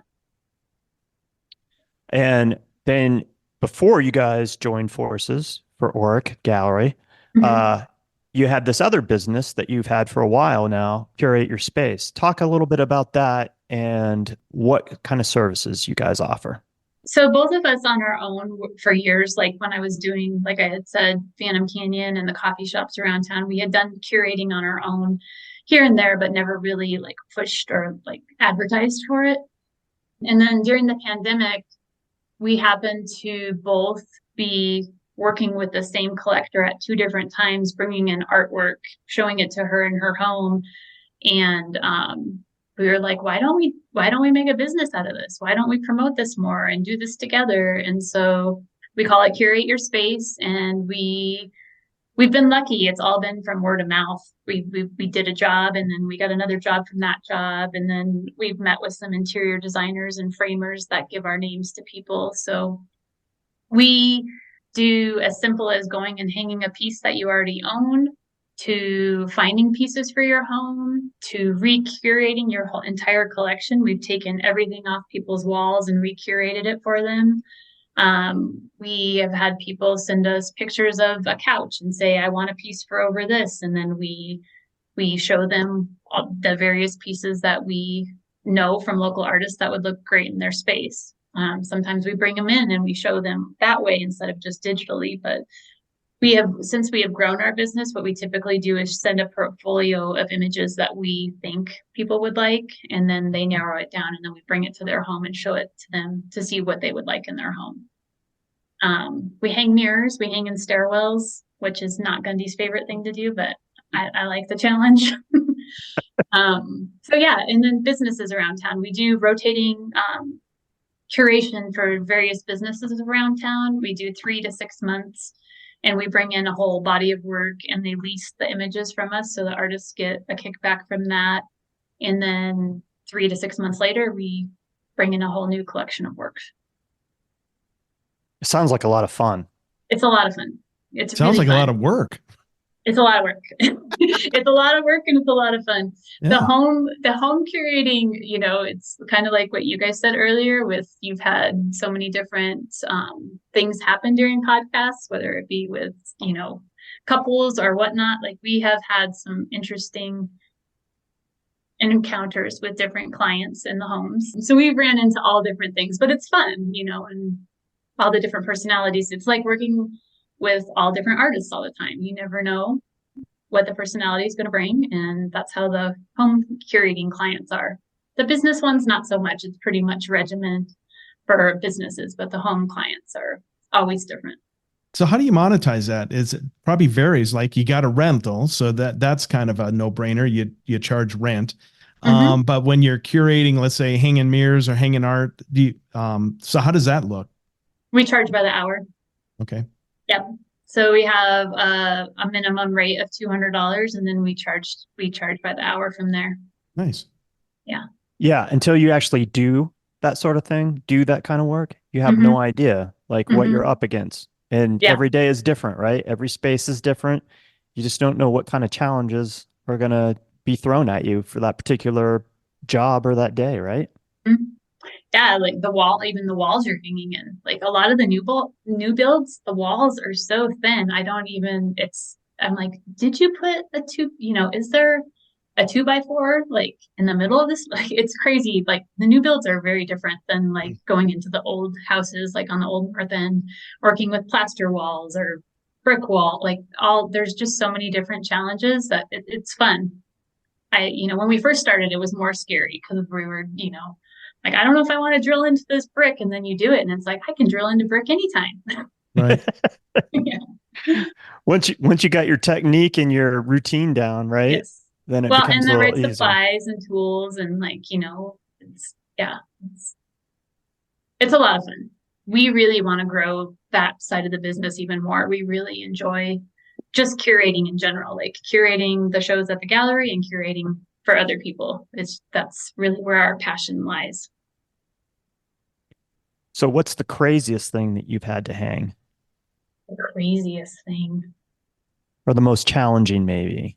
Um, we had this one piece that I wouldn't say it's crazy, but we were in a stairwell, which, stairwells they can be kind of intimidating depending on the stairs, but it was probably a 10 foot by 10, it was a square 10 foot by 10 foot piece. And so we always bring somebody with us when we have the stairwells, period, just because you just don't know how it's going to be. But hanging that big of a piece in a stairwell was probably one of the most challenging things that we've done. Another challenging thing was hanging a whole bunch of different deer skulls in somebody's house where the antlers are so long, and figuring out how okay, so here's the head and how long are the antlers going to go. But then mirrors, like 100-pound mirrors, and like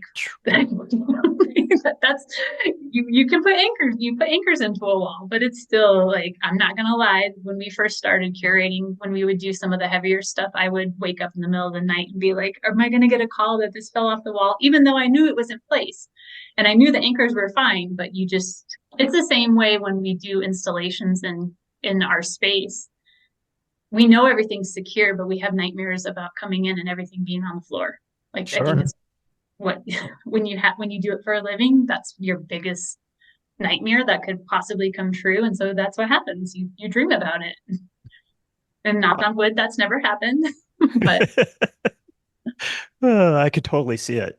I've photographed other artists' art, and just having it in my possession makes me nervous, right? Like, I know if you're doing that all the time, you kind of probably get over a little bit of that, but still, you have a responsibility and an obligation. And I can't imagine, you work with expensive art all the time, yeah. but something extremely expensive, that would like give me nightmares. Yeah, when we do some of the big curating jobs and we're transporting, a lot of pieces. Like there's one job we do for this place called the Philanthropy Collective in town, and they house on average 35 pieces at a time. So we are taking 35 new pieces over there, taking the ones off the wall and transporting them back. And we're in very close proximity, but it doesn't matter when it would be nice to have a van someday. We're filling our vehicles with all this artwork and we know what we're doing, but it's still a little nerve-wracking, not gonna lie. It's a lot of art Yeah. Yeah. to be taking from point A to point B. Uh, and I'm just thinking about, it's a lot of art, period. I mean, the Yeah. fact that you're, changing out shows every month in your current gratitude show, like there is a lot of art in your gallery Yeah, right now. there is. Yeah. Yeah. It's 156 pieces. When that doesn't include John and Kevin's work. Well, I was But gonna say, does that yeah. include John and Kevin's stuff? So Yeah. So yeah, over 200 pieces in the space right now. that's Yeah. When you hung these shows, it was just you and Gundy? Mhm. Yeah, it's always just the two of us. Dang. Yeah, Right on. yeah. At what point did you decide that you were going to join forces and just say, you know what, we're gonna do this. We're gonna shut down our separate entities and just go under one umbrella. It was this past year. It was early. I would say it was around a year ago this time. We started really talking about it. We used to joke about it a lot, but then we really started talking about it. We talk about everything together, but we started sharing like finances and we would work side by side in these two different galleries, but rarely did we sit down and just chat with each other. Most of our chatting was done on curating jobs, but last year we both were like sitting in our galleries doing the same tasks for paying the same bills, and we decided we're like, let's just share everything. And we realized how much we could streamline things and simplify by being one, instead of paying taxes on three different businesses, instead of paying the same bills every single month for two different businesses. All of the different things, everything made sense.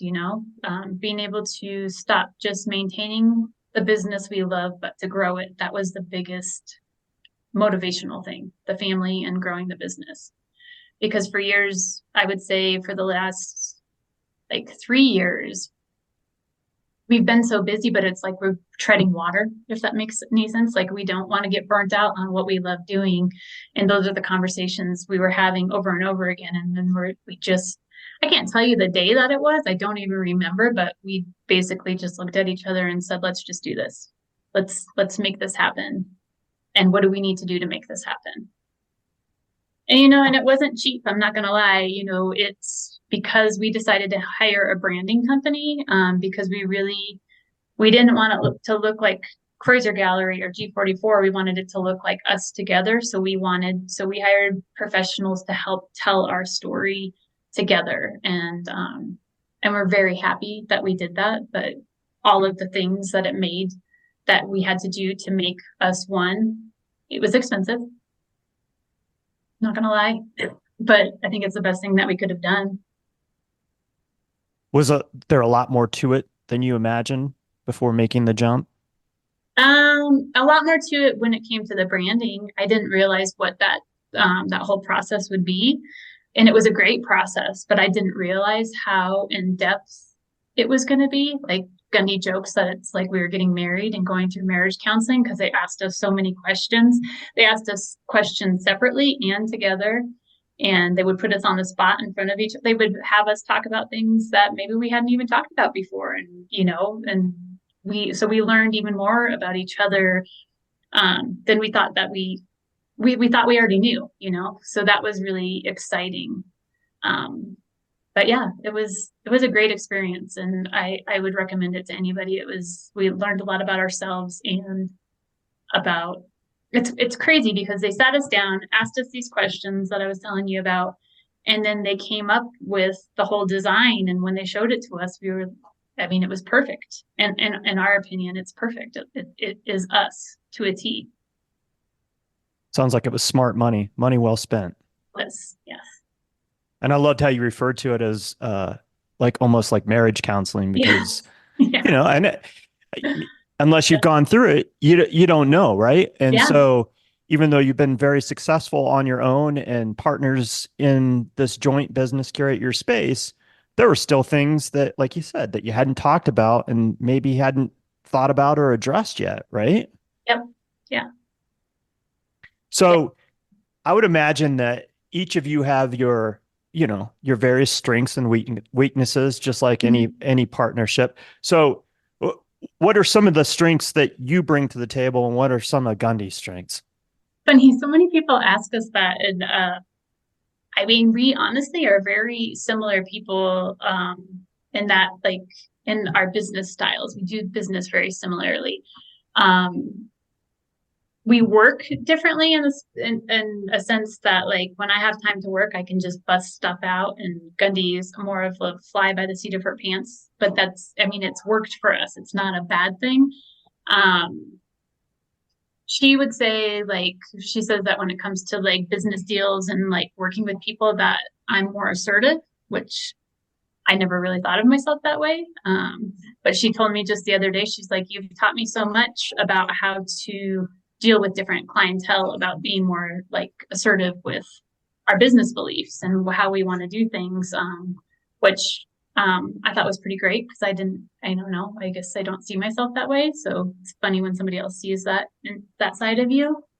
And then customer service, I would say we both are very great with customers. A lot of people will tell us that it's just easy to work with us. We're just both we just wear our heart on our sleeves, and what you see is what you get. And so yeah, I don't know. It's funny that when you ask that, like when I'm up, she may be down, or when she's down, I'm up. We always balance each other. Most of the time we're both up, but it seems it's very rare that we're both down at the same time, if that makes sense. We're just a really good team, and we balance each other.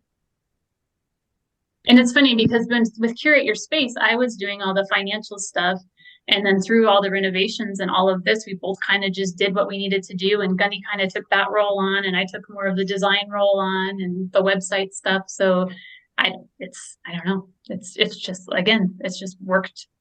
We just worked well together. Have you had to change much from your individual business models to what you're doing now? Or has it been pretty seamless? It's been seamless. Yeah, we have not. Yeah, we haven't. We sat down early on and discussed like things that were important to us and things that we didn't want to change and things that we were flexible on. And we were on the same page with all of it. Feel pretty lucky. You both individually have like your stable of artists, but I also know that there's a lot of crossover.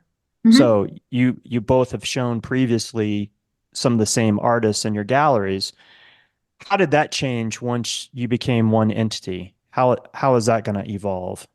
Yeah, so the artists that we shared, like I would show, like for instance, I showed John Francis last year, and then we have him again this year because me and Gundy would flip flop with him, or with Karen Mossbacher or Jess Moran. Like we would flip flop with certain artists. So those artists, we had a conversation with them that they will now just be every 2 years. We can't show them every single year.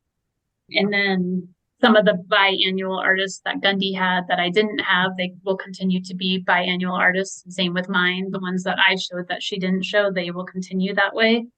And then we've just filled in the months accordingly from there. Because all the artists, like even though that they showed solo with Gundy, maybe not with me, a lot of them had shown in group shows. So I think there's only maybe a handful of artists that have not worked with me directly or her directly, but those artists are very excited to work with us both now. Yeah. Obviously you had to revamp the exhibition calendar a little bit to incorporate all these artists. Yeah. The biggest thing so we were both booked out through 2025. But one of the things that we want to change starting at the beginning of 2025 is the space that you walk into will be like, it will have a ton of artwork on the walls all the time, a lot of jewelry, pottery, so more like a retail presence. And then the two west spaces will continue to be individual exhibits. But we had everything booked through 2025. So we had to sit down and look at our exhibit schedules and see who was 2 years in a row or who was part of a group show so that we could move them to 2026 so we could do our ultimate vision of executing the retail space that I just spoke of. So we did have to move some people, and everybody understood because all of those people that we had to move to 2026, they'll have a retail presence with us. They'll be able to show artwork all the time, all year round, a handful of pieces that we will rotate consistently. Nice. Some more exposure for everybody, really, in the long run. Yeah. So now, what is the total square footage of the gallery? It is just under 3,000 square feet. It's a lot of space. It is. It is. Yeah. It's a lot of space. And on your opening first Friday, it was so jam packed in It there. was It so was, packed. it Yeah. was, you literally had to negotiate the room to maneuver yourself to see art. Like it Did. was that packed. Yeah. It was very exciting, but I'm not gonna lie, it was very overwhelming. Also, Gundy and I, we went and had and hid in our little office area numerous times that night just to take a breath. Like, just like it was a lot of people, you know. It My was. friend Heather has helped me bartend since I was had the space under the bridge, and she said by far that was the most people that she has ever seen in there. She usually keeps a tally in her head for me because we always have to say attendance to the downtown partnership, and she said there was definitely close to 800 people in that space throughout the night. I can believe it. Yeah. Yeah. A lot of people. I walked in and with my wife on that night and saw you two and said hello. And Barb, my wife, said, "Do you want to talk with them?" I'm like, "No, they are so busy and overwhelmed and being Yes. inundated with people. Like it was nice to just say hello. They know that we were there, we showed up, Yeah. but yeah, they're just I could see it on your faces. Like you're trying to engage, and Yeah. openings are hard anyway. Like you They can't are. really, you have these little, portions of conversation and Mhm. then you get pulled away into some other conversation and it just nonstop throughout the night. It is. It is. And me and Gundy are very introverted people. I love First Fridays probably a little more than she does. Like, but both of us the next day we call it the First Friday hangover. Like, even not from drinking, we just our mouths hurt from smiling and talking so much, and we don't want to talk to people for the next couple days. So Todd, how did you handle it? You don't Yeah. like crowded spaces either. Yeah. I'm not a big crowded space person, but I'm always excited to come and see what you guys are doing. And I love John Francis, just a He's amazing. lovely human being. And again, it's just being part of that community. And there was so much work to see. I was just excited to see what all was going on. So you had your show, your gratitude show, Mhm. which is an annual thing. And then you had John Francis and Kevin Johnson in the other room, which was previously G44 on that side of the gallery. And it was just spectacular. I mean, everywhere you were, you were like, oh my God, I can't, that's spectacular, or that's spectacular, and yeah, you just hit it out of the park. Thank So you. Thank you. yeah, I just expect that first Fridays are going to be crazy no matter what. Yeah. I literally, it's almost, and I'm sure you can relate. I mean, you're the one that's presenting. I'm just there to view art, right? But I literally have to amp because I'm fairly introverted myself. I literally have to like prime myself for like the 24 hours leading up to going out on First Friday, as Yeah. far as where I'm going, what I'm doing, figuring out my game plan and Yeah. knowing that I only have a limited amount of time. There's no way I can hit all the galleries I want to see in the Springs, just like with Denver. It's just, there's no way. Yeah. Everything's a little bit more spread out, in some Mhm. ways down the Springs. So I literally have to map out and like be cognizant of my time. Like, all right, I've been here for 45 minutes. If I'm going to see any more art, I need to move on to the next Yeah. place. Yeah. First Fridays are, I mean, I do have to prep myself too. But the biggest thing for me, really, it's not even the crowds. Um, it's seeing the artist's face for the first time when they walk in and see their exhibit. And that probably is the most, like, I'm always proud of what we have done, but I do get nervous because what if the artist walks in? Like I had Shannon done one year. I think it was March of 2020. And she walked in and her exhibit was just breathtaking. And she walked in and she just stood there and there was like no emotion in her face. And I was like, oh my God, she does not like what I did with the exhibit. And I was like, Shannon, you got to say something. And then she started crying and she said, I just love it. And I just like seeing it on the walls for the first time all together in space. And those are the kind of things that I live for. I love what I do and I think I do a good job at it, but I want to do right by the artists that are exhibiting as well. I want them to be happy. I want this, they're putting themselves out there, but I'm also putting myself out there as a curator. Like I put my heart and soul into curating the works on the wall, and I want them to be pleased with it. They spent 2 years creating this body of work, and I want them to be happy with the way it's presented. That's the biggest thing for me. Yeah, your reputation is, on the line in addition to the artists and their work, right? I mean, again, it goes back to that symbiotic relationship, and you want to do right, Mm-hmm. and you care. I mean, I do. that's it. You care deep in your heart, you care, and you're passionate about what you do. Mm-hmm. And you feel this responsibility to the people that you're inviting to the gallery, the artists themselves. I mean, all that comes into play. Yeah, absolutely. What is your greatest fear? My greatest fear? Yeah. You've been doing this for a while, but I know that there's always like something that kind of lurks in the background and, Yeah, my greatest fear. I mean, I will say this has never happened, but I think I'm like, what if the artist doesn't show up and then I don't have anything on the walls? Like, what if they don't what if they don't, I've had artists that don't meet their deadlines and aren't very communicative. And this happens fewer and far between now, but I do think like, what if I had nothing to put on the walls? But then the fact of the matter is that wouldn't happen because I have so many people here that I work with that I could call in a heartbeat and be like, John, Brian, Shannon, like I need just bring me 2 pieces of artwork and I'll put something up. You know what I mean? I could make it work, but I have thought about that before. Somebody backing out at the last minute and what would that look like? Because I'm such a planner. But my biggest fear, honestly, would be not being able to do what I love doing. But again, like I said, I'm not going to let that happen. I'm going to do whatever I can to make it work, however hard it may be. Commit crime? No. I didn't figure, but Yeah. If there was a young person that came to you and said they want to start a gallery, what's the one advice you would give them that like kind of took you by surprise starting a gallery? We just had an intern that's what she wants to do. And what I told her is like, you're going to have to work your ass off. Like, it's not something that just happens for people. And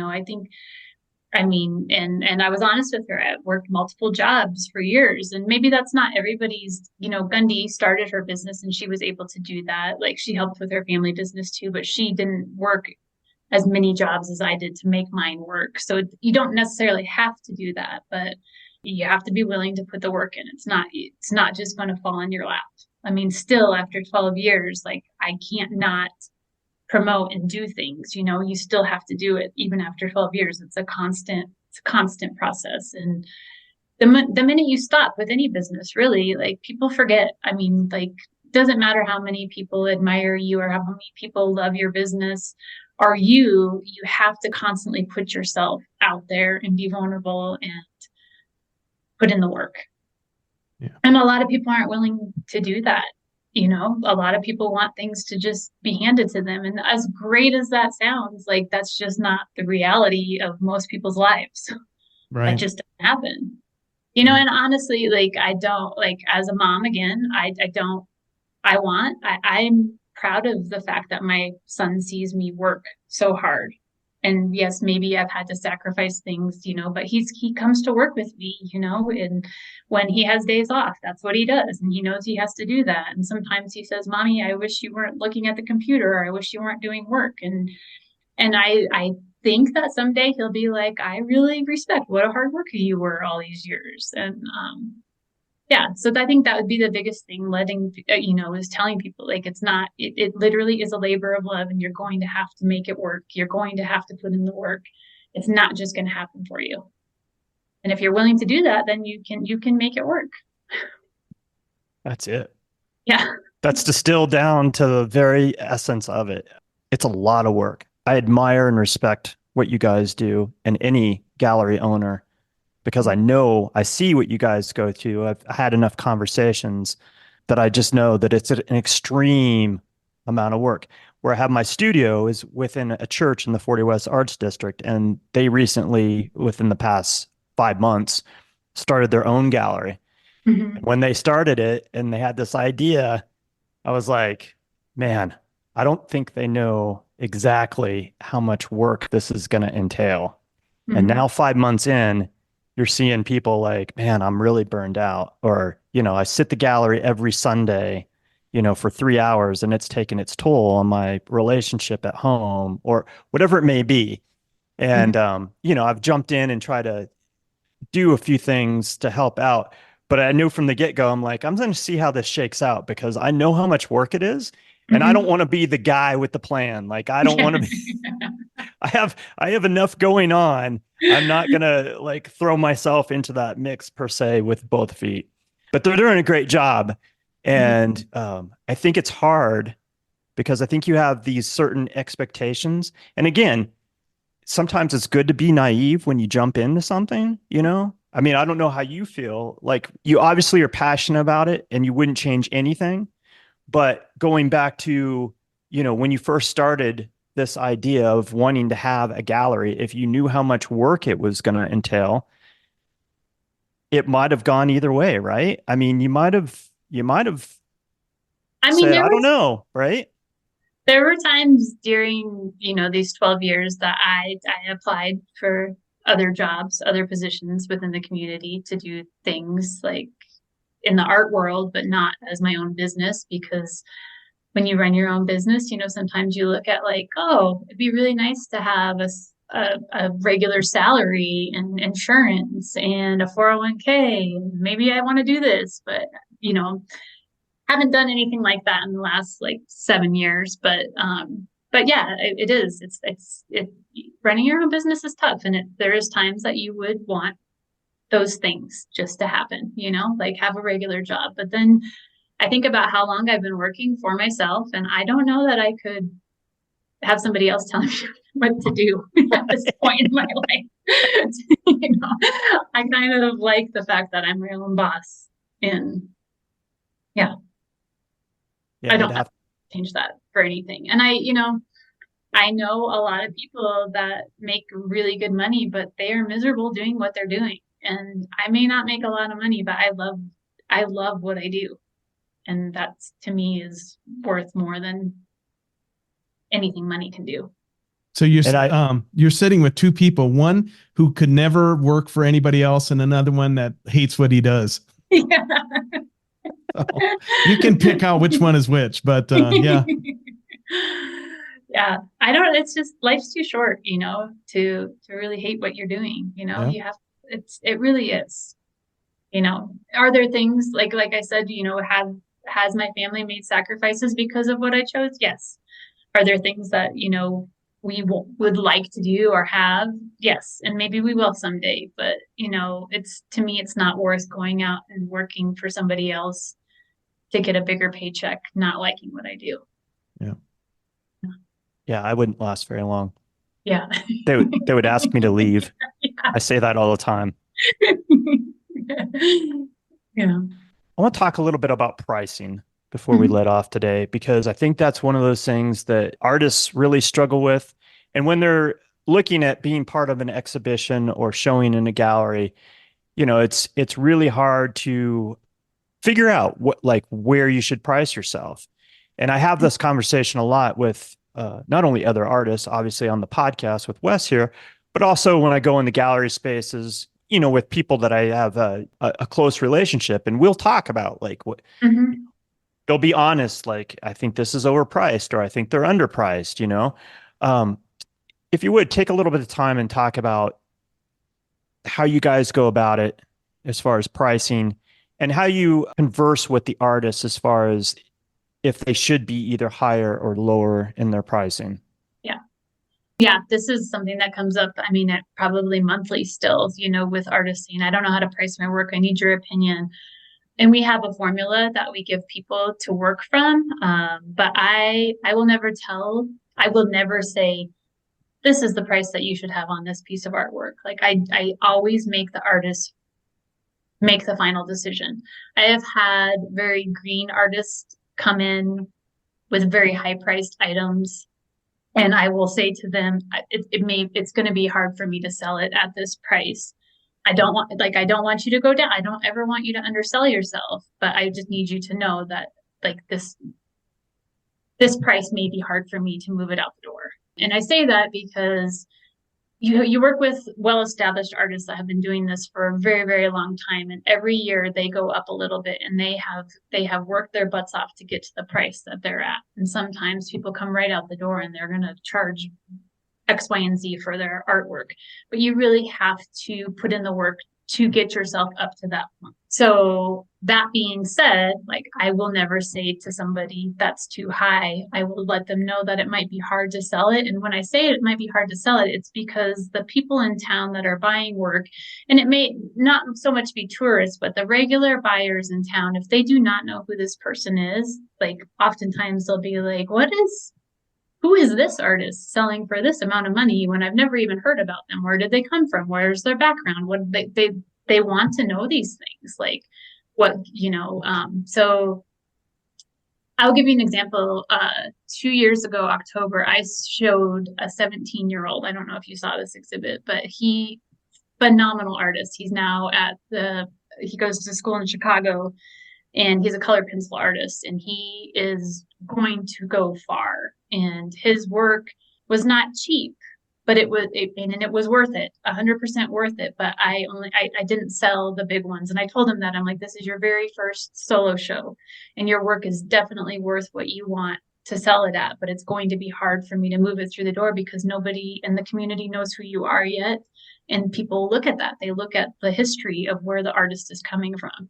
So I gave him my formula, and he has still continued he's doing very well for himself. And we did sell a couple pieces, but not as much as he wanted to.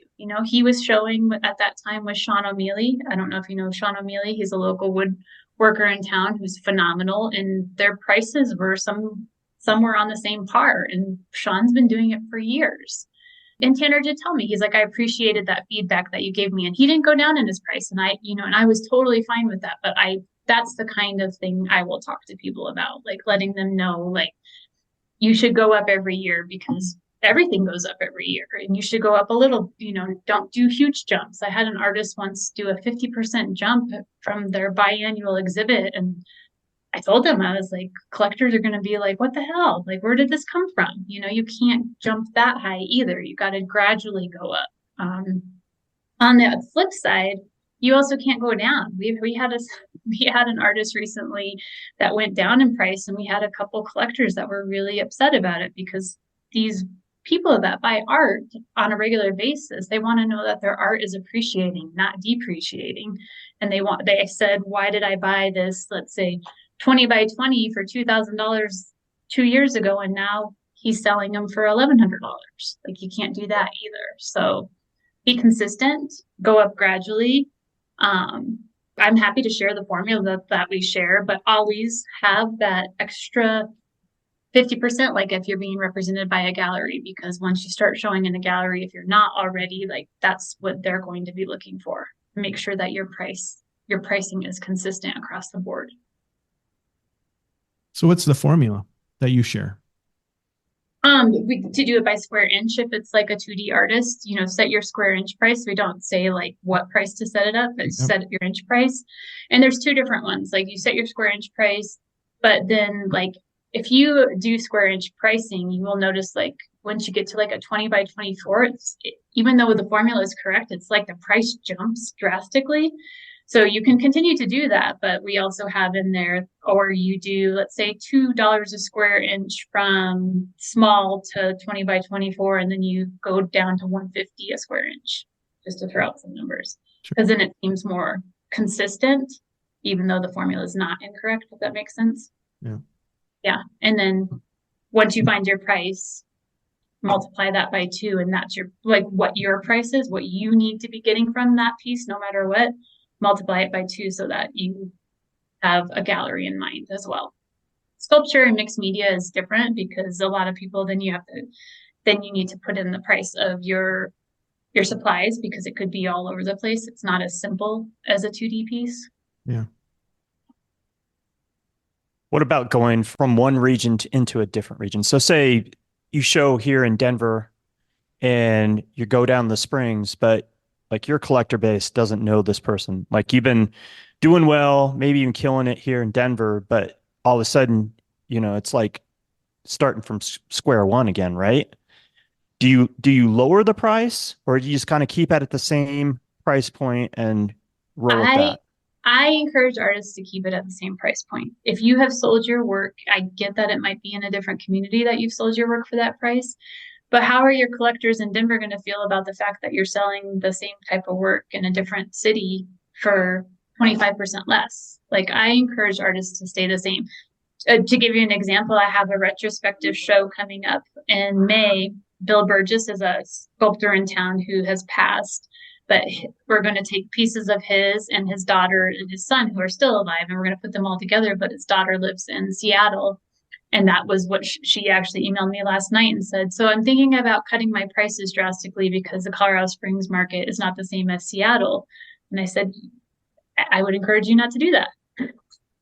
And I don't know I haven't seen what her prices are. I said, send them along, but I think you have to be consistent no matter where you're showing, personally.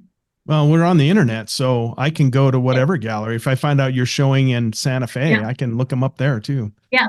Yeah. So. I mean, and the thing is also, like, I know that that's a risk, like showing higher price artwork in our gallery, but I don't want people to undersell themselves. And I don't, like, Colorado Springs has talent and it shouldn't matter like, oh, you're in Colorado Springs versus Santa Fe and Denver. The artists should get paid what they deserve to get paid.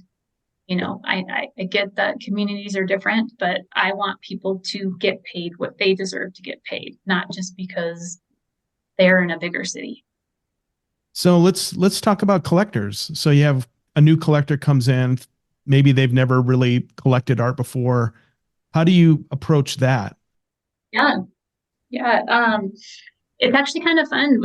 That's one of, I would say, our favorite things is when somebody tells us it's their first time buying a piece of artwork from a gallery or period. I'm not a pushy salesperson. I kind of I feel the room. I watch people. If I see somebody engage with a piece, like look at a piece and then go back to that piece, that's typically when I will strike up a conversation. But when people walk in the gallery, I say, please let me know if you have any questions, and I let them look. And that's more so like, that's what I like to do when I look at art. So I kind of approach it the same way. I'm there to answer questions, but I'm not a helicopter business owner and I don't follow people around. So, I've had many people say, I really like this piece, but I don't know if I can afford it, or I don't know if I have the space for it. And what I'll say, and oftentimes I think Gundy says the same thing, is if you can't stop thinking about it, then it's probably meant to be yours, but go home and see if you have the space for it. And oftentimes we see them again and sometimes we don't. But yeah, if you feel something from a piece of art, then I believe that it should be yours. If you can't stop thinking about it and it strikes an emotion in you, that it should be yours. Right. Do you have a lot of collectors that are thinking about approaching it? Because that's how I would approach it. If I like the piece and it's in my budget, I'll buy it. If I like the piece and it's way out of my budget, I'm not going to buy it. Because I have a limit, right? Do you talk to a lot of collectors that these are investments? Mm-hmm. We do. We talk about it being an investment. We also do payment plans for people. We have a lot of art lovers in town that don't have a ton of money, but they really, they want to buy art, and we work with people. Like we want to get art into people's hands and on their walls if that is what they want and that's what they're passionate about. So we work with people. But yeah, I mean, I don't often say this is an investment. That's not the words I would say. I mean, I know in my heart that it is. I love art. I collect art. I don't have art from everybody in town that I wish that I did, because I can't. I mean, I sell art, but I can't really afford to buy it all the time, So, my biggest thing is if you can't stop thinking about it, then it should be yours. I think that's smart. I always get kind of worried when people say I'm going to buy art as an investment, but they're not like in love with the art. Yeah. And then, somebody might be killing it now. There's not a lot of Basquiat's out there, So, I was just kind of curious because, we don't talk to collectors that often. And that's a totally different approach, or a different aspect of the art world. And they're all different too. They are all different. Some of them do think of it as an investment. Some of it people just they want to fill their walls with things that they love. There is a local man in town that does not buy local art. He only buys stuff like he wants to someday have his collection in a museum, and he doesn't, in his eyes, buying local Colorado Springs art won't get him there, but he still shows up and supports us by coming and telling us he believes in what we do. So, there's that, but, every collector is different. Yeah. To that comment, everybody is different and everybody has a different budget for art. But is there a sweet spot when you're selling art? Is there a price range that is kind of the sweet spot that people definitely will pull that trigger? I would say what is that? I think under 2000 is, I know that's a broad range, but that's the sweet spot. And once it gets over 2000, it's a lot more consideration for the people that typically buy from us. That makes sense. Yeah. Whereas then I went to Boston and saw all these like 20,000 plus with red dots all over it. And the artwork was not even anywhere, in my opinion, compared to what we show an exhibit in Colorado Springs, and I was just blown away. But that's the big city, I was like, wow. That's why another reason I'm like, I encourage people, like, it doesn't matter where you're at. That's, that's what we're going to put it on the wall for, Yeah. That's kind of interesting because like, even, I would imagine there's a difference between the Colorado Springs market and the Denver market. And Can you talk about that? Well, I'll be completely honest. I'm not 100% familiar with the Denver market. I don't get up there as much as I used to since I became a mom. And so I don't know the different range of what people are selling for. You guys could probably speak more to that. All I do know is the Denver, like Gundy has worked with a handful of Denver artists. And for instance, Shannon Mello has gone up there and done a lot of work, and she'll come down and give us feedback. And, I don't know price wise though, like that is that huge of a difference. Like I feel, what do you guys think? I can't say that I haven't really paid attention lately. Yeah, I definitely think there's different in the markets, but at the same time, there's so many galleries, it's all over the board. Yeah. So, and it also depends on where you're headed, right? Like the upper end markets, you're going to see the upper end blue chip prices. And if you go to, the art district on Santa Fe, it's all over the board. You can walk away with probably something for $50 easily to, paying thousands of dollars. So, yeah, I look at what you guys do, and it seems to me, compared to the other places I go to in and around Denver, seems like it's right on the nose as far as like pricing and stuff. Like I don't have this, reflex when I go view art at your gallery. So, it is interesting though to see people's different business models, what they show, and then what their price point is, right? Yeah.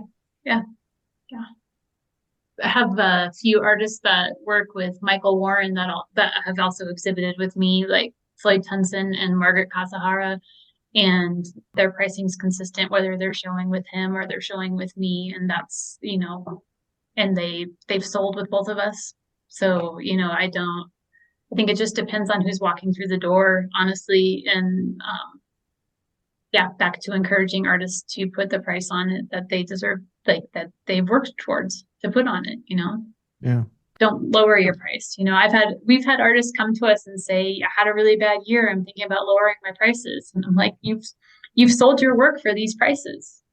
If anything, don't raise it this next year if you want to sit on it for a little bit, but it's not your pricing. It's whatever's going on in the world, Yeah. I think that's great advice. Since I have you on and we're talking to you as a gallery owner, curator, and photographer, I've been asking this question a lot as I've been invited recently to show in different exhibitions. How do you feel about signing the front of the photograph? What is your take Um, on that? so I signed the back of mine, but it's because of how I changed the medium. When I used to do like the traditional, like matted, I personally like the signature on the mat, like the old traditional way. I'm not opposed to people signing the front of any type of piece of artwork as long as your signature does not take away from the artwork. Because some people have some crazy signatures, and it's like that's all I see when I look at your piece. Like you're be proud of your piece and sign your piece, but don't your signature should not take away from the piece, whether it be photography, painting, whatever it may be. So I'm not opposed to it as long as it doesn't deter what you're supposed to be looking at, which is the artwork. Yeah, I had this discussion with Gundega Mm-hmm. when I dropped off a piece for the holiday show. And I'm old school. I always sign the back of the print. And but in doing research, it's all over the board on the internet. And, there's no per se right or wrong, but I definitely have been polling everybody that I know that curates Yeah, and just asking, hey, what do you think? yeah. As art collectors, there are collectors that'll be like, where's the signature? Like they want like people they either want a signature or a signature card or a certificate of authenticity, but it's all over the board as well. Like, it depends on the person, you Yeah. know. But I think as an artist, you should do what it is that you should sign your work at least on the back. And again, if you're signing it on the front, just don't be elaborate about it. All of your shows that you've curated are your favorite shows. I know that because you're passionate about what you do. But is there anything in particular that you're really proud of that you've been able to do prior to this new venture? One of the ones that I honestly am most proud of that was also very controversial is Hannah Mogul's show last year. It was Fruit and Vulvas. I don't know if you guys remember that, but she is an extraordinary painter, like absolutely one of the most phenomenal painters, in my opinion, that I have encountered or got to work with. Like she's so precise, her paintings are just beautiful, and she's just an amazing soul. But the exhibit was so powerful. And yes, most people like can't picture having a vulva on their wall. I get it, but there's so much more to it than just what her subject matter was.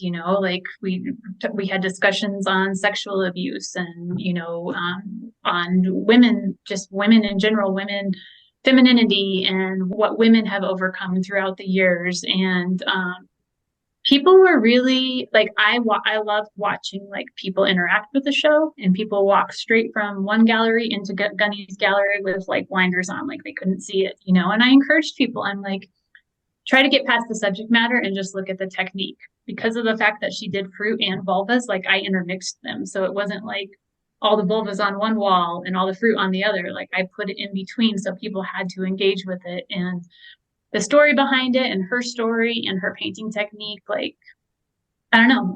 I'm just really proud of it. I had a lot of people say things, but it wasn't negative things. My mom watched the gallery one day for me, and she had one guy that was upset, but I never had anybody say anything to me. And um, I don't know. I'm proud of her, and I'm proud that I got to exhibit that work. So that's one that stands out. But I really, honestly, love so many of my shows. I could go on and on. Yeah. Yeah, yeah. I had a conversation recently with Brett Andrus, Uh-huh. and he was very excited or thought it was awesome that you had shown Floyd Tunson Yeah. Hmm. because Yeah. that's a guy that is off the charts. And yet, if I remember the conversation correctly, he was saying that you're the first independent gallery to really Mhm. show his work in the Springs area, and he's a known person in the area. I was not the first. When Lauren Siborowski that owned the Modbo did a small exhibit of his drawings. She actually worked with him first, and that was 2 years before I worked with him. And I honestly, I mean, she had the balls to ask him, and I've known Floyd and respect him a lot. And Wileen, who does a lot of the work for him, came into the gallery one day And I was telling her, I was like, I was blown away by his drawings at the Modbo. And she said, he'd really love to exhibit with you. And that was probably one of the things I'll never forget. Like, because I don't know. Again, I love what I do and I think I do a good job, but I don't always go ask people like that. Floyd is well known in this community and he's well known all over, and he is the most humble person. If you have the chance to talk to him, he is an amazing person. And I've got to work with him twice on solo shows now, and I look forward to the next time because it's been such an experience. So that's another one. And we've become friends, like that's the thing, is I've become friends with a lot of, it's not just a working relationship. You become friends with so many of the people that I work with, and that's so rewarding. Yeah. That had to feel good that he thought enough of your gallery that he let it be known that he would love to show there. And then in his second, just a funny story, his second exhibit that he had, he hates doing artist talks. And I said, you have to do an artist talk. And him and Wileen decided to do a back and forth question. And it was a phenomenal artist talk. And it was the first time my equipment failed. And I got them on video, but there was no sound. And I was just devastated. I was so devastated. And he was just, I thought not that he would be mad, but disappointed. And he's like, Abby, things happen. He's like, you got to let it go. And I was in tears. I was so upset about it. But he's right. I mean, we're human. We make mistakes. And that sucks because it was a really great artist talk that you had to be there to see it. Literally. He is a really interesting person. We have not had him on the podcast, but I got to interact with him when he had a show up here at Michael Warren. Yeah. I was just enamored with him, and also what you spoke to as far as just him being humble was totally on the money. Like, he had no desire to really, I mean, he was willing to have conversation, but not really willing to talk about himself per se. Let's not want to talk about himself. Look at the art, Yep. Like had zero desire. He wants you to tell me what you see in this, or tell me what you think about this. He would rather say nothing if he didn't have to. Right. Yep. Yeah. Totally. Yep. Yeah. Interesting guy. He is. Let's talk about what you're currently showing. We kind of touched on it a little bit, but I want you to elaborate a little bit what is currently at the gallery. Yeah. And then I want you to talk about the shows that you have coming up. Okay. Yeah, right now we have the annual gratitude exhibit, which has 156 artists this year. We had almost 400 entries and we knew that we needed to jury it down to around 150 just because of space limitations. So that was really exciting. I would say 10% of the artists are artists that we have never worked with, which is also very exciting. A lot of new names.